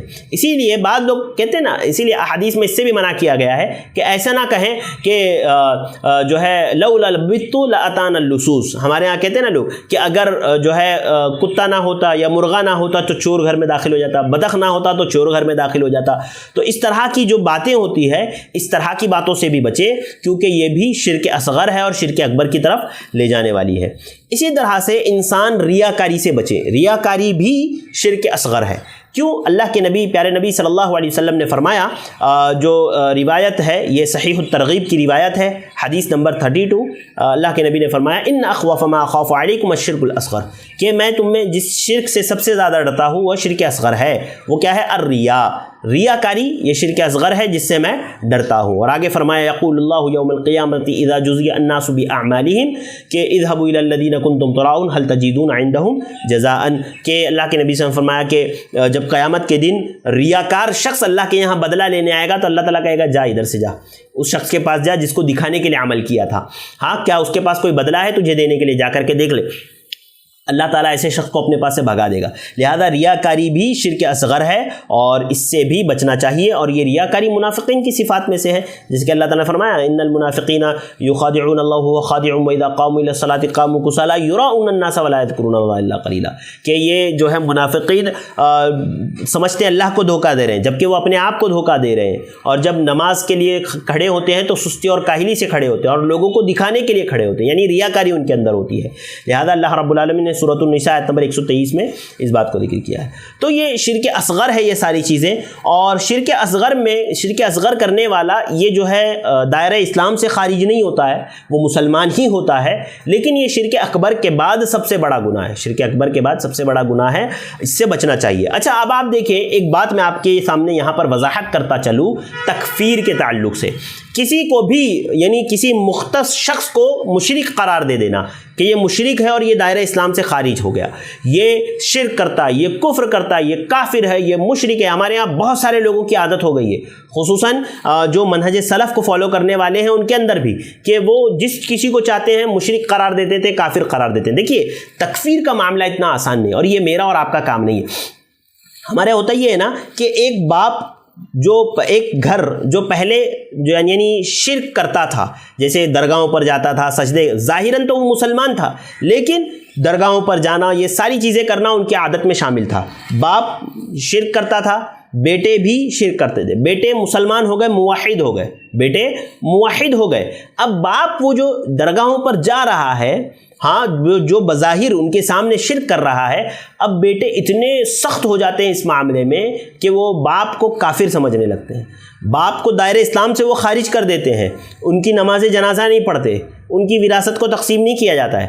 یاد رکھیے ہر وہ شخص جو لا الہ الا اللہ کا اقرار کرتا ہے، جب تک وہ اسلام پر ہے، جب تک ہم مسلمان ہیں، جب تک کہ وہ ہم اس کو مسلمان مانتے ہیں، اس کے لیے دعا کرنا بھی جائز، اس کی نماز جنازہ پڑھنا بھی جائز، اس کو مسلمانوں کے قبرستان میں دفن کرنا بھی جائز۔ یاد رکھیے یہ کسی کو مشرک یا کافر قرار دے کر کے اسلام سے خارج کر دینا یہ میرا آپ کا کام نہیں ہے، یہ ایک بڑے علماء کا کام ہے، اور یہ اس پر کئی چیزیں ہوتی ہیں، کئی دلائل ہوتے ہیں، کئی حجتیں قائم کرنی ہوتی ہیں، اس کے بعد کسی چیز پر حکم لگایا جاتا ہے۔ تو بظاہر اگر آپ کسی کو شرک کرتا ہوا دیکھ رہے ہیں تو آپ یہ کہہ سکتے ہیں کہ یہ شرکیہ عمل کر رہا ہے، لیکن یہ مشرک ہو گیا، یہ کافر ہو گیا، یہ کہنا میرا آپ کا کام نہیں ہے، بلکہ ہم ایسے شخص کے لیے دعا بھی کر سکتے ہیں، ایسے شخص کے لیے ہم جو ہے اس کی نماز جنازہ بھی پڑھیں گے، اس کو مسلمانوں کے قبرستان میں دفن بھی کیا جائے گا۔ تو آپ تکفیر کے معاملے سے بالکل دور رہیں، کسی کو بھی کافر اور مشرک قرار نہ دے۔ یہ چند اصول تھے جو میں نے آپ کے سامنے رکھا کہ شرک کی قسمیں کیا ہے، شرک اکبر کیا ہے، شرک اصغر کیا ہے، اور ساتھ ہی ساتھ شرک کے تعلق سے کچھ باتیں میں آپ کے سامنے ذکر کر دوں کہ اللہ رب العالمین شرک کو کبھی معاف نہیں کرے گا۔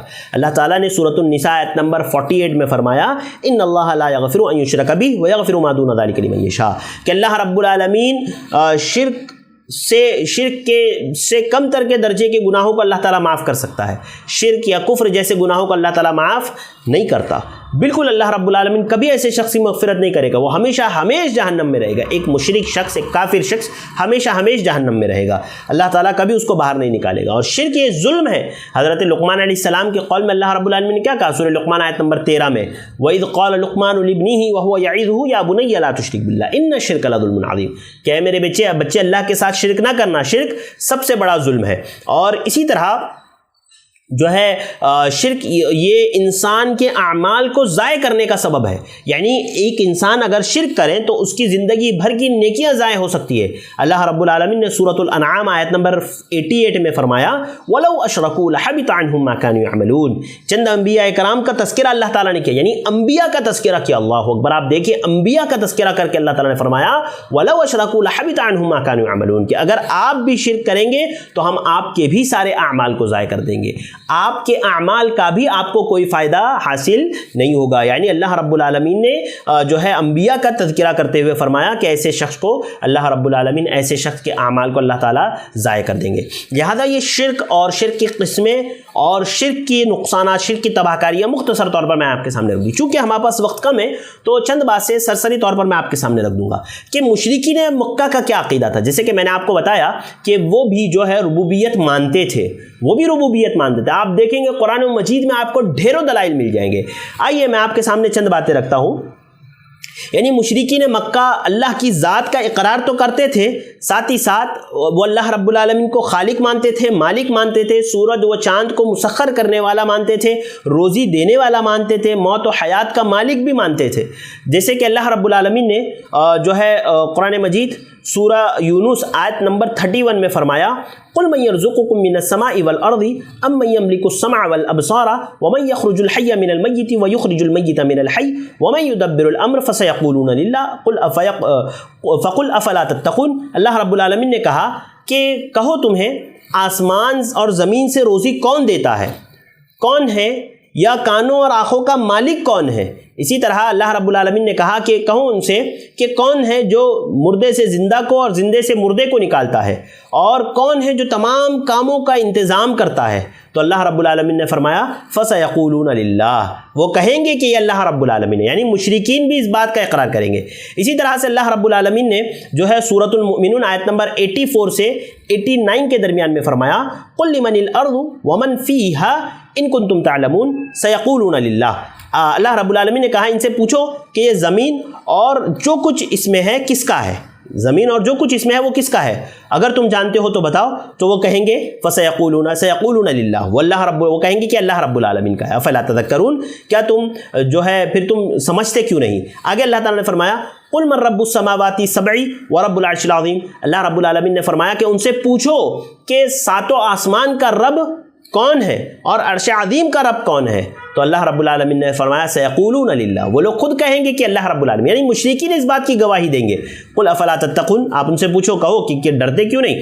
آگے آیت نمبر 88 میں اللہ رب العالمین نے فرمایا قل من بیدہ ملکوت کل شیء وہو یجیر ولا یجار علیہ ان کنتم تعلمون، کہ اللہ رب العالمین نے کہا آپ پوچھئے ان سے کہ کس کے ہاتھ میں حکومت ہے، یعنی حکومت چلانے والا کون ہے، ہر چیز پر کس کی حکومت ہے. اسی طرح کون بچاتا ہے، ہاں، اور اسے کوئی نہیں بچاتا، وہ سب کو بچاتا ہے. تو اگر آپ ان سے یہ پوچھیں گے نا تو وہ کہیں گے سیقولون للہ، وہ کہیں گے، وہ فوراً جواب دیں گے کہ یہ اللہ رب العالمین ہے. تو اللہ رب العالمین نے ان آیتوں میں یہ بات بتا دی کہ یہ مشرکین مکہ بھی اس بات کا عقیدہ رکھتے تھے کہ اللہ رب العالمین ہی ساری چیزیں کرنے والا ہے. آپ اسی طرح آپ دیکھیں اگلی آیتوں میں بھی، سورۃ العنکبوت آیت نمبر 61 سے 63 میں اللہ رب العالمین نے فرمایا وَلَئِن سَأَلْتَهُم مَّن خَلَقَ السَّمَاوَاتِ وَالْأَرْضَ وَسَخَّرَ الشَّمْسَ وَالْقَمَرَ لَيَقُولُنَّ اللَّهُ قُلْ فَأَنَّىٰ يُؤْفَكُونَ. کہ آپ ان سے سوال کریں کہ آسمانوں کو، زمینوں کو کس نے پیدا کیا، چاند اور سورج کو کس نے مسخر کیا، تو اللہ رب العالمین نے فرمایا گا، وہ اللہ رب العالمین نے فرمایا، وہ کہے گا اللہ نے. اللہ یبسط الرزق لمن یشاء من عبادہ ویقدر، اور اللہ رب العالمین ہی ہے جو اپنے بندوں میں رزق تقسیم کرتا ہے، اللہ اپنے بندوں کو رزق. آگے اللہ تعالیٰ نے فرمایا آیت نمبر 63 میں وَلَئِن سَأَلْتَهُم مَّن نَّزَلَ مِنَ السَّمَاءِ مَاءً فَأَحْيَا بِهِ الْأَرْضَ بَعْدَ مَوْتِهَا لَيَقُولُنَّ اللَّهُ. کہ آپ ان سے سوال کریں کہ کون ہے جو بارش برسا کر، آسمان سے بارش برسا کر جو ہے مردہ زمین کو زندہ کرتا ہے. اللہ رب العالمین نے فرمایا لَيَقُولُنَّ اللَّهُ، وہ کہیں گے یقیناً اللہ رب العالمین نے. تو یعنی مشرکین مکہ بھی اقرار کریں. آپ بے شمار دلائل دیکھ سکتے ہیں اسی تعلق سے. اسی تعلق سے اللہ رب العالمین نے سورہ لقمان آیت نمبر 25 میں بھی ذکر کیا. اسی طرح آیت نمبر سورہ زمر آیت نمبر 38 میں بھی اللہ رب العالمین نے ذکر کیا. اسی طرح سے سورۃ الزخرف آیت نمبر 87 میں بھی اللہ رب العالمین نے ذکر کیا اور فرمایا وَلَئِن سَأَلْتَهُم مَّن خَلَقَهُمْ لَيَقُولُنَّ اللَّهُ. اگر آپ ان سے پوچھے کہ انہیں کس نے پیدا کیا، یعنی انہیں بذات خود انہیں کس نے پیدا کیا، تو وہ ضرور کہیں گے لَيَقُولُنَّ اللَّهُ، کہ اللہ رب العالمین نے پیدا کیا. یعنی یہ مشرکین مکہ بھی اس بات کا عقیدہ رکھتے تھے کہ اللہ کے علاوہ کوئی بھی جو ہے، یعنی اللہ رب العالمین ہے. یعنی مشرکین مکہ اس بات کا عقیدہ رکھتے تھے کہ اللہ رب العالمین ہی پیدا کرنے والا ہے، روزی دینے والا ہے، آسمان سے بارش برسانے والا ہے، ہاں، موت دینے والا ہے، زندگی دینے والا ہے. لیکن وہ اللہ کے ساتھ ساتھ دوسروں کو بھی پکارتے تھے، دوسروں کی بھی عبادت کرتے تھے. حالانکہ آپ دیکھیں کہ وہ اپنے معبودوں کو تو پکارتے تھے، لیکن جب کسی مشکل، جب کسی پریشانی میں پھنستے تھے تو اللہ رب العالمین کو پکارتے تھے. اللہ رب العالمین نے جو سورہ العنکبوت کی آیت نمبر 65 ہے، سورۃ العنکبوت کی آیت نمبر 65، اللہ رب العالمین نے فرمایا فَإِذَا رَكِبُوا فِي الْفُلْكِ دَعَوُا اللَّهَ مُخْلِصِينَ لَهُ الدِّينَ فَلَمَّا نَجَّاهُم مِّنَ الْبَرِّ إِذَا هُمْ يُشْرِكُونَ. کہ جب وہ جو ہے کشتیوں میں سوار ہوتے تھے تو اللہ رب العالمین ہی کو پکارتے تھے، اور جب خشکی میں آ جاتے تھے تو وہ معبودان باطلہ کو پکارتے تھے. یہ جو آیت سورۃ العنکبوت کی آیت نمبر 65، اس کی تفسیر میں علامہ ابن کثیر رحمہ اللہ نے جو ہے ایک واقعہ ذکر کیا، اکرمہ بن ابی جہل کا. اکرمہ ابو جہل کے بیٹے اکرمہ رضی اللہ تعالیٰ عنہ کا واقعہ ذکر کیا. اسی طرح اسد الغابہ میں بھی یہ واقعہ موجود ہے. اسی طرح سے الاصابہ فی تمییز الصحابہ بھی موجود ہے. اسی طرح البدایہ والنہایہ کی جلد نمبر 4 اور صفحہ نمبر 259 پر بھی یہ واقعہ موجود ہے. واقعہ اس طرح سے ہے کہ یعنی اکرمہ بن ابی جہل فتح مکہ کے بعد جب اللہ کے نبی صلی اللہ علیہ وسلم نے اکرمہ بن ابی جہل کے تعلق سے ایک حکم صادر فرمایا، تو اکرمہ بن ابی جہل جو ہے اللہ کے نبی صلی اللہ علیہ وسلم سے بچنے کے لیے مکہ سے نکل بھاگے. فتح مکہ کے بعد وہ فوراً وہاں سے نکل کر کے بھاگ گئے اکرمہ بن ابی جہل، اور وہ ایک کشتی میں سوار ہو گئے، اور کشتی میں سوار ہو کر کے انہوں نے جو ہے حبشہ جانا چاہا، یعنی حبشہ کی طرف ارادہ کیا اور حبشہ کے لیے وہ نکل گئے.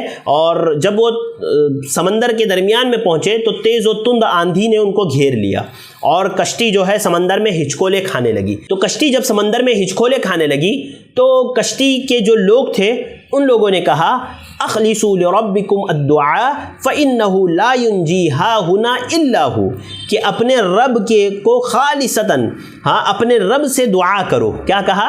وہاں کے کشتی کے سارے مشرک ہیں. اکرمہ بن ابی جہل بھی ہے جو ابھی اسلام قبول نہیں کیے، وہ بھی مشرک ہے. وہ کھڑے ہیں اور کشتی جب سمندر کے درمیان میں پہنچی اور ہچکولے کھانے لگی تیز و تند ہوا کی وجہ سے، تو ان مشرکین نے کہا اخلصوا لربکم، کہ اپنے رب کو پکارو اخلاص کے ساتھ، خالصتاً اپنے رب کو پکارو.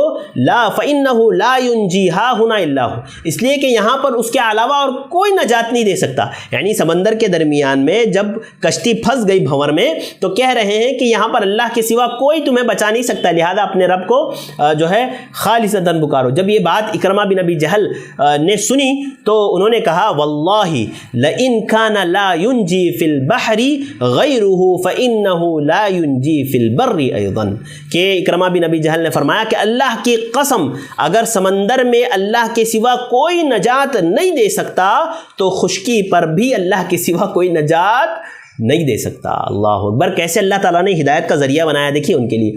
ہاں، اکرمہ بن ابی جہل نے کہا کہ اگر کوئی سمندر میں اگر کوئی اللہ کے علاوہ نجات نہیں دے سکتا تو اللہ کے علاوہ زمین پر بھی کوئی نجات نہیں دے سکتا۔ اکرمہ بن ابی جہل اس واقعے کے بعد جب وہ واپس آئے تو انہوں نے فوراً اللہ کے نبی صلی اللہ علیہ وسلم کے پاس آ کر کے اسلام قبول کر لیا اور وہ مسلمان ہو گئے، اور وہ تھے کون؟ ابو جہل کے بیٹے تھے۔ لہذا اللہ رب العالمین ہی نجات دینے والا ہے، یعنی مشرکین مکہ بھی اس بات کا عقیدہ رکھتے تھے کہ اللہ تعالیٰ ہی ساری چیزیں کرنے والے، لیکن اب اللہ کے ساتھ کسی اور کو بھی پکارتے تھے۔ لیکن ایک مسلمان اللہ کے علاوہ کسی اور کو نہیں پکارتا، وہ جب دعا کرتا ہے تو اللہ رب العالمین ہی سے کرتا ہے، وہ جب مانگتا ہے تو اللہ رب العالمین ہی سے مانگتا ہے، اس لیے کہ استغاثہ یعنی مدد کا طلب کرنا یہ صرف اللہ تعالیٰ سے ہو سکتا ہے، اللہ کے علاوہ کسی اور سے نہیں ہو سکتا۔ شیخ الاسلام امام ابن تیمیہ رحمہ اللہ فرماتے ہیں استغاثہ کا معنی یعنی مدد طلب کرنا در حقیقت جو مشکلات کو حل کرنے والا ہے، جو پریشانیوں کو دور کرنے والا ہے، جو فریاد رسی کرنے والا ہے، وہ صرف اور صرف اللہ رب العالمین ہے۔ اللہ رب العالمین کے علاوہ کوئی بھی ان ساری چیزوں کو کرنے والا نہیں۔ اور دعا بھی تو ایک عبادت ہے نا، خود پیارے نبی صلی اللہ علیہ وسلم نے کیا فرمایا؟ ان الدعاء هو العبادہ، آپ صلی اللہ علیہ وسلم نے فرمایا کہ دعا عبادت ہے۔ یہ مسند احمد کی روایت ہے، حدیث نمبر 18352 اللہ کے نبی صلی اللہ علیہ وسلم نے فرمایا ان الدعاء هو العبادہ، کہ دعا عبادت ہے۔ اور قرآن مجید میں آپ دیکھ لینا اللہ رب العالمین نے بے شمار جگہوں پر اس بات کا ذکر کیا کہ دعا اللہ کے علاوہ کون سننے والا ہے۔ ہاں، سورۃ النمل آیت نمبر 62 میں اللہ تعالیٰ نے فرمایا امن یجیب المضطر اذا دعاہ ویکشف السوء ویجعلکم خلفاء الارض، بے کس کی پکار کو کون سنتا ہے؟ جب آپ پکارتے ہو، جب آپ تنگی میں ہو، پریشانی میں ہو، امن یجیب المضطر، بے کس کی پکار کو کون سنتا ہے؟ اللہ رب العالمین ہی سنتا ہے۔ ہاں، ویکشف السوء، اور اس کی پریشانی کو، اس کی تکلیف کو کون دور کرتا ہے؟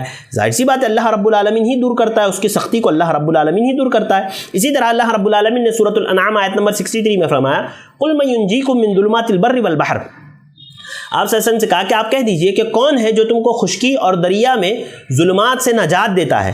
اللہ رب العالمین ہی ہے، اللہ کے علاوہ کوئی جو ہے ان ساری چیزوں سے تم کو نہیں بچا سکتا۔ لہذا اللہ رب العالمین ہی سے دعا کرنی چاہیے، اللہ رب العالمین ہی سے مانگنا چاہیے۔ اللہ کے علاوہ کوئی دعاؤں کا سننے والا نہیں، اللہ کے علاوہ کوئی دعاؤں کا قبول کرنے والا نہیں۔ اسی لیے ہم سورہ فاتحہ میں کیا کہتے ہیں؟ ایاک نعبد و ایاک نستعین، اے اللہ رب العالمین، سورہ فاتحہ آیت نمبر 5 میں کہ اللہ رب العالمین ہم تیری ہی عبادت کرتے ہیں اور تجھ ہی سے مدد طلب کرتے ہیں، تیرے علاوہ کسی سے مدد نہیں طلب کرتے۔ اگر اولاد نہیں ہے اللہ سے مانگو، ہاں، اگر جو ہے زندگی میں کسی بھی چیز کی ضرورت پڑے اللہ رب العالمین سے مانگو، اللہ تعالیٰ دینے والا ہے۔ وقت چونکہ ہمارا ہو گیا ہے، بس ایک چھوٹی سی آخر میں تھوڑا سا میں اللہ رب العالمین کہاں ہے اس کے تعلق سے بات کر کے اپنی بات کو ختم کروں گا۔ دیکھیے، ایک سوال عقیدے کے معاملے میں بہت کیا جاتا ہے کہ اللہ رب العالمین کہاں ہے۔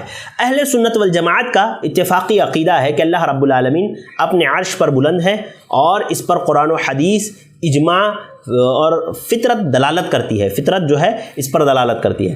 علامہ ابن ابی العز رحمہ اللہ، حنفی رحمہ اللہ، علامہ ابن ابی العز جو عقیدہ تحویہ کی شرح جنہوں نے کی ہے، ہاں، علامہ ابی العز رحمہ اللہ سب سے شاندار، سب سے جاندار، سب سے بہترین شرح۔ علامہ ابی العز رحمہ اللہ فرماتے ہیں کہ اگر آپ احادیث رسول اور کلام سلف کو سنتے ہیں تو اس میں آپ کو یہ پتہ چلے گا کہ اللہ رب العالمین عرش پر مستوی ہے، اللہ تعالیٰ بلند ہے، اللہ تعالیٰ عرش پر مستوی ہے، اور اس بے شمار کتاب و سنت کے بے شمار دلائل اس پر جو ہے دلالت کرتے ہیں۔ اس میں کوئی شک نہیں کہ اللہ نے جب اپنی مخلوق کو پیدا کیا تو اللہ تعالیٰ مخلوق سے جدا تھا۔ اللہ تعالیٰ نے اپنے اندر مخلوق کو پیدا نہیں کیا کہ اللہ تعالیٰ نے اپنے اندر پیدا کیا، نہیں، اللہ تعالیٰ الگ تھا، مخلوق سے جدا تھا اللہ رب العالمین، اور اللہ رب العالمین اس سے منزہ اور پاک تھا، مبرہ تھا، وہ اکیلا تھا، بے نیاز تھا، اور نہ اس نے کسی کو جنا اور نہ ہی اس کو کسی نے جنا، نہ اللہ رب العالمین نے کسی کو جنا، نہ اللہ رب العالمین کو نعوذ باللہ کسی نے جنا، اور اللہ رب العالمین اپنی مخلوق سے خارج ہے۔ اللہ تعالیٰ قائم بالذات ہے، یعنی اللہ رب العالمین اپنی صفات اور صفت کمال کے ساتھ اللہ تعالیٰ ایکتا اور تنہا ہے۔ اور اس معاملے پر علامہ ابن ابی العز رحمہ اللہ فرماتے ہیں کہ قرآن و حدیث کے 1-2 دلائل نہیں بلکہ 20 قسم کے دلائل ہیں، یعنی آپ غور کریں اس جملے پر، علامہ ابی العز رحمہ اللہ فرماتے ہیں شرح عقیدہ تحویہ میں کہ اللہ رب العالمین کے اوپر ہونے پر قرآن و حدیث کے 20 دلائل نہیں بلکہ 20 قسم کے دلائل، یعنی ایک قسم اس کی قسم کی کئی دلیلیں، پھر دوسری قسم اس قسم کی کئی دلیلیں، ایسے 20 اقسام کے دلائل جو ہے دلالت کرتے ہیں۔ جیسے مثال کے طور پر پہلی قسم ان دلائل کی ہے جو یہ بات بتاتی ہے کہ اللہ رب العالمین اوپر کی طرف ہے، اوپر جانب کی طرف اشارہ کرنے والے دلائل جو بلندی کی طرف دلالت کرتے ہو۔ جیسے اللہ رب العالمین نے سورۃ النحل آیت نمبر 50 میں کہا یخافون ربہم من فوقہم، کہ وہ اپنے اوپر والے رب سے ڈرتے ہیں۔ یہاں پر اللہ رب العالمین کیا کہا؟ من فوقہم، جو اپنے اوپر والے رب سے ڈرتے ہیں۔ تو اوپر کی جانب اللہ رب العالمین نے اس آیت میں اشارہ کیا۔ اس طرح کی کئی آیتیں آپ کو قرآن مجید میں مل جائے گی۔ اسی طرح سے دوسری قسم ان کلمات، دوسری قسم یعنی اس طریقے کی ہے، اس قسم کی ہے کہ ایسے کلمہ جو بغیر اللہ تعالیٰ کے بلند ہونے کا ذکر ہے۔ اس کے بعد اگلی قسم جو علامہ ابن ابی العز رحمہ اللہ نے بیان کی کہ جس میں اللہ رب العالمین نے لفظ فوق کے ذریعے سے، اوپر کی طرف، فوق کے ذریعے سے اوپر ہونے کو ثابت کیا ہے اپنے۔ اللہ رب العالمین نے فرمایا وَهُوَ الْقَاهِرُ فَوْقَ عِبَادِهِ، اور وہ اپنے بندوں کے اوپر حاکم ہے۔ یعنی اللہ رب العالمین نے اپنے لیے اوپر کی جہت بیان کی۔ فوق یعنی وہ اوپر ہے بندوں کے، اور یعنی اللہ رب العالمین نے اپنے بندوں کے اوپر اپنے آپ کو بلند ہونے کا ذکر کیا۔ یعنی تیسری قسم میں وہ دلائل ہے یعنی جو یہ اس بات پر دلالت کرتے ہیں کہ فرشتے اوپر کی طرف چڑھتے ہیں۔ یعنی اس طرح کے کئی دلائل آپ کو کتاب و سنت میں مل جائیں گے۔ یعنی اللہ رب العالمین نے فرمایا سورہ معارج آیت نمبر 4 میں تعرج الملائکۃ والروح الیہ، کہ فرشتے اور روح الامین یعنی جبرائیل علیہ السلام اس کی طرف چڑھتے ہیں، یعنی اللہ تعالیٰ کی طرف چڑھتے ہیں۔ چڑھتے ہیں کب؟ جب اوپر ہے نا۔ لہذا یہ قسم کے کئی دلائل آپ کو مل جائیں گے۔ اسی طرح ایک قسم کی دلیلیں وہ ہیں جس میں اعمال کے اوپر چڑھنے کی صراحت ہے۔ جیسے اللہ تعالیٰ نے فرمایا سورہ فاطر آیت نمبر 10 میں الیہ یصعد الکلم الطیب، کہ اللہ رب العالمین اچھے کلمات جو ہے اللہ رب العالمین کی طرف چڑھتے ہیں۔ لہذا یہ میں نے خالی ایگزامپل آپ کو دیا ہے کہ کس طرح سے 20 قسم کے دلائل ہیں۔ یہ 20 دلائل نہیں بلکہ 20 قسم کے بے شمار دلائل ہیں جو قرآن و حدیث میں یہ بتاتے ہیں کہ اللہ رب العالمین اوپر کی جانب ہے۔ یہ علامہ ابن العز حنفی رحمہ اللہ نے جو ہے شرح عقیدہ تحویہ میں ذکر کیا ہے۔ اسی طرح صحابہ کا اگر آپ عقیدہ دیکھیں تو یہ بھی اس بات پر دلالت کرتا ہے کہ اللہ رب العالمین اوپر کی جانب ہے، اور خود اللہ کے نبی صلی اللہ علیہ وسلم نے جو ہے اس کو سنا اور آپ خاموش رہے۔ یہ روایت سنن ابی داؤد کی ہے، حدیث نمبر 3284 یہ ان روایتوں میں سے ہیں جو یعنی تراجع الالبانی میں سے ہے۔ یعنی علامہ البانی نے اس روایت کو پہلے ضعیف قرار دیا تھا اور پھر بعد میں رجوع کیا اور اس کو صحیح قرار دیا۔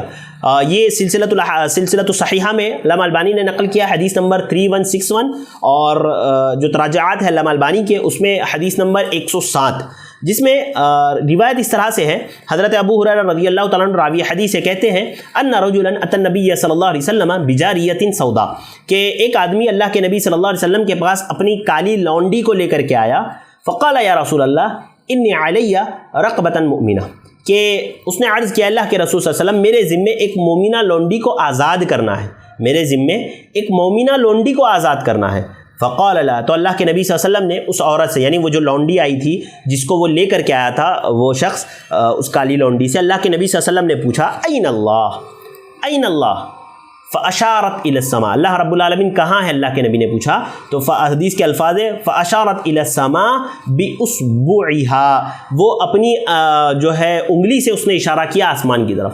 اللہ کے نبی نے جب پوچھا نا این اللہ، تو اس نے اپنی انگلی سے آسمان کی طرف اشارہ کیا۔ اللہ کے نبی صلی اللہ علیہ وسلم، دیکھیے آپ ایک بات سمجھیے، بعض روایتوں میں آیا ہے قالت فی السماء، اس نے کہا آسمان میں، اور جیسے کہ اس روایت میں ہے فاشارت الی السماء باصبعها، کہ اس نے اپنی انگلی سے آسمان کی طرف اشارہ کیا۔ اللہ کے نبی صلی اللہ علیہ وسلم خاموش رہے۔ سوچئے اگر اس نے غلط اشارہ کیا تھا، اگر یہ عقیدہ ہم رکھیں کہ اللہ تعالیٰ ہر جگہ ہے، ہر جگہ ہے، ہر چیز میں اللہ رب العالمین ہے، تو کیا اللہ کے نبی صلی اللہ علیہ وسلم نے نعوذ باللہ غلط بات پر اللہ کے نبی خاموش رہے؟ ایسا ہو سکتا ہے؟ نہیں نا۔ اب آگے دیکھیے اللہ کے نبی کیا کہیں گے۔ اس کے بعد پھر اللہ کے نبی نے اگلا سوال کیا فمن انا، میں کون ہوں؟ تو اس نے فاشارت الی النبی صلی اللہ علیہ وسلم و الی السماء یعنی انت رسول اللہ، تو اللہ حدیث کے الفاظ ہے کہ اس نے اللہ کے نبی صلی اللہ علیہ وسلم کی طرف اشارہ کیا اور آسمان کی طرف اشارہ کیا اور فرمایا کہ آپ اللہ کے رسول ہے، آپ جو ہے اللہ کے رسول ہے. اور اللہ کے نبی صلی اللہ علیہ وسلم نے فرمایا فقال اعتقها فانها مؤمنہ، اللہ کے نبی صلی اللہ علیہ وسلم نے اس صحابی سے کہا، اس شخص سے کہا کہ ان کو آزاد کر دو اس کو، کیونکہ یہ مومنہ ہے. یعنی اور لونڈی کو اللہ کے نبی صلی اللہ علیہ وسلم نے آزاد کرا دیا اور مومنہ قرار دیا. کیوں؟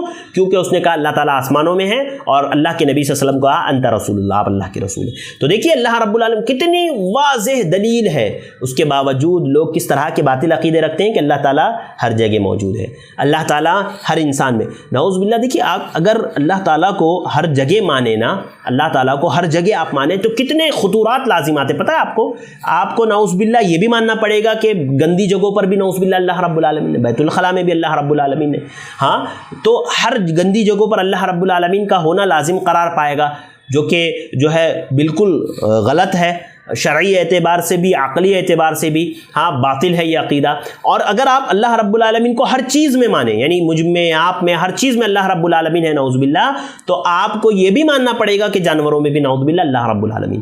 لہذا یہ باطل عقائد ہے بالکل. اگر کوئی آپ سے کہے کہ اللہ تعالیٰ ہر جگہ ہے، اللہ تعالیٰ ہر چیز میں ہے، تو آپ سمجھ لیجئے کہ یہ باطل عقیدے والا شخص ہے، یہ اس کا عقیدہ صحیح نہیں ہے. اور بعض لوگ جو عرش پر ہونے کو تعویلات کرتے ہیں کہ اللہ تعالیٰ عرش پر ہے تو کیسے ہے، عرش بڑا ہے یا اللہ رب العالمین بڑا ہے؟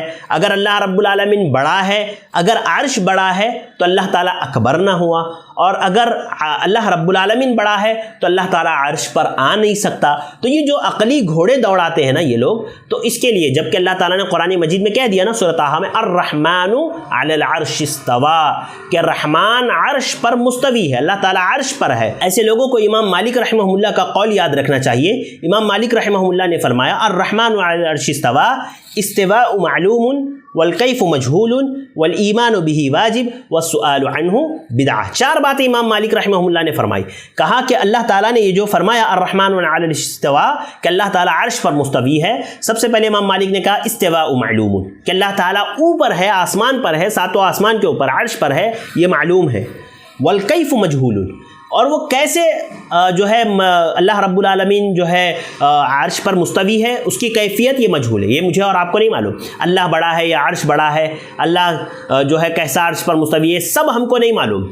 والایمان بہ واجب، اس پر ایمان رکھنا یہ واجب ہے کہ اللہ رب العالمین عرش پر مستوی ہے. والسؤال عنہ بدعہ، اور اس کے تعلق سے سوال کرنا کہ اللہ بڑا ہے یا عرش بڑا ہے، اللہ تعالیٰ کیسے عرش پر آ گیا، اللہ تعالیٰ کے لیے سمت لازم آتی ہے، یہ ساری چیزیں کہنا یہ بدعت ہے، یہ بدعت ہے. تو یہ 4 چیزیں ہمیں یاد رکھنی ہے، استواء معلوم والکیف مجہول والایمان بہ واجب والسؤال عنہ بدعہ. آپ بھی یہ 4 امام مالک رحمہ اللہ کا یہ قول یاد کر لیجئے، یہ بہت اصولاً بہت شاندار قول ہے اور یہ تمام باطل عقائد کا رد کرتا ہے کہ الاستواء معلوم والکیف مجہول والسؤال عنہ بدعہ والایمان بہ واجب والسؤال عنہ بدعہ. اس طرح سے آپ جو ہے یہ قول امام مالک رحمہ اللہ کا ہے اور بہت ہی شاندار قول ہے، مجھے اور آپ کو یہ بات یاد رکھنی چاہیے. لہذا جو لوگ بھی اس بات کا عقیدہ رکھتے ہیں کہ اللہ تعالیٰ ہر جگہ ہے یا ہر چیز میں ہے، تو یہ باطل عقیدہ ہے، یہ بے بنیاد عقیدہ ہے، یہ جو ہے اسلام کے خلاف عقیدہ ہے، کتاب و سنت کے خلاف عقیدہ ہے. کتاب و سنت کا عقیدہ یہ ہے کہ اللہ رب العالمین عرش پر مستوی ہے. تو الحمدللہ آج کے اس درس میں بہت ساری چیزوں پر ہم نے بات کی قرآن و حدیث سے. ایک تو ہم نے توحید اور اس کی قسمیں دیکھی، توحید کیا ہے، توحید کا معنی و مفہوم اور اس کی قسمیں دیکھی. شرک کیا ہے، شرک کا معنی و مفہوم اور اس کی قسمیں دیکھی. اسی طرح سے ہم نے جو ہے توحید کے فضائل دیکھی، توحید کی اہمیت دیکھی، شرک کے نقصانات دیکھے ہم نے. اسی طرح سے ہم نے شرک کی قسمیں، شرک کے 3 قسمیں، اور اسی طرح سے شرک اکبر اور شرک اصغر کو دیکھا ہم نے. اسی طرح سے آج کے درس میں ہم نے جو ہے یعنی مشرکین مکہ کا کیا عقیدہ تھا وہ ہم نے دیکھا، اور اسی طرح سے جو ہے صحیح عقیدہ کیا ہے وہ ہم نے دیکھا، دعا کس سے مانگنا چاہیے وہ ہم نے دیکھا. اسی طرح اللہ رب العالمین کہا ہے، اس بات کو بھی ہم نے قرآن مجید سے تفصیلی طور پر دیکھا. امید کرتا ہوں کہ آپ کو یہ درس ہمارا اچھا لگا ہوگا، آپ کو باتیں سمجھ میں آئی ہوگی. میں کوشش کر رہا ہوں کہ آسان سے آسان انداز میں آپ کے سامنے باتوں کی وضاحت کر دی جائے. لہذا آج کے لیے بس اتنا ہی. آج کے لیے جو باتیں میں نے آپ سے کہی ہے اللہ تعالیٰ سے دعا کرتے ہیں اللہ تعالیٰ مجھے اور آپ کو صحیح باتوں پر عمل کرنے کی توفیق عطا فرمائے. شرکی یا کفری یا عقائد سے اللہ رب العالمین ہمیں محفوظ رکھے اور صحیح عقیدے کو جو ہے ہمیں اپنانے کے اللہ رب العالمین توفیق عطا فرمائے. آمین. مجھے دیجیے اجازت. انشاءاللہ کل کے درس میں پھر ملاقات ہوگی اگلے ٹاپک کے ساتھ. تب تک کے لیے آپ اپنا خیال رکھیے. رمضان المبارک کی برکتوں اور رحمتوں سے فائدہ اٹھاتے رہیے. اللہ تعالیٰ ہمیں اس کی خیر و برکت سے مالا مال فرمائیں. آمین. وآخر دعوانا ان الحمد للہ رب العالمین. السلام علیکم ورحمۃ اللہ وبرکاتہ.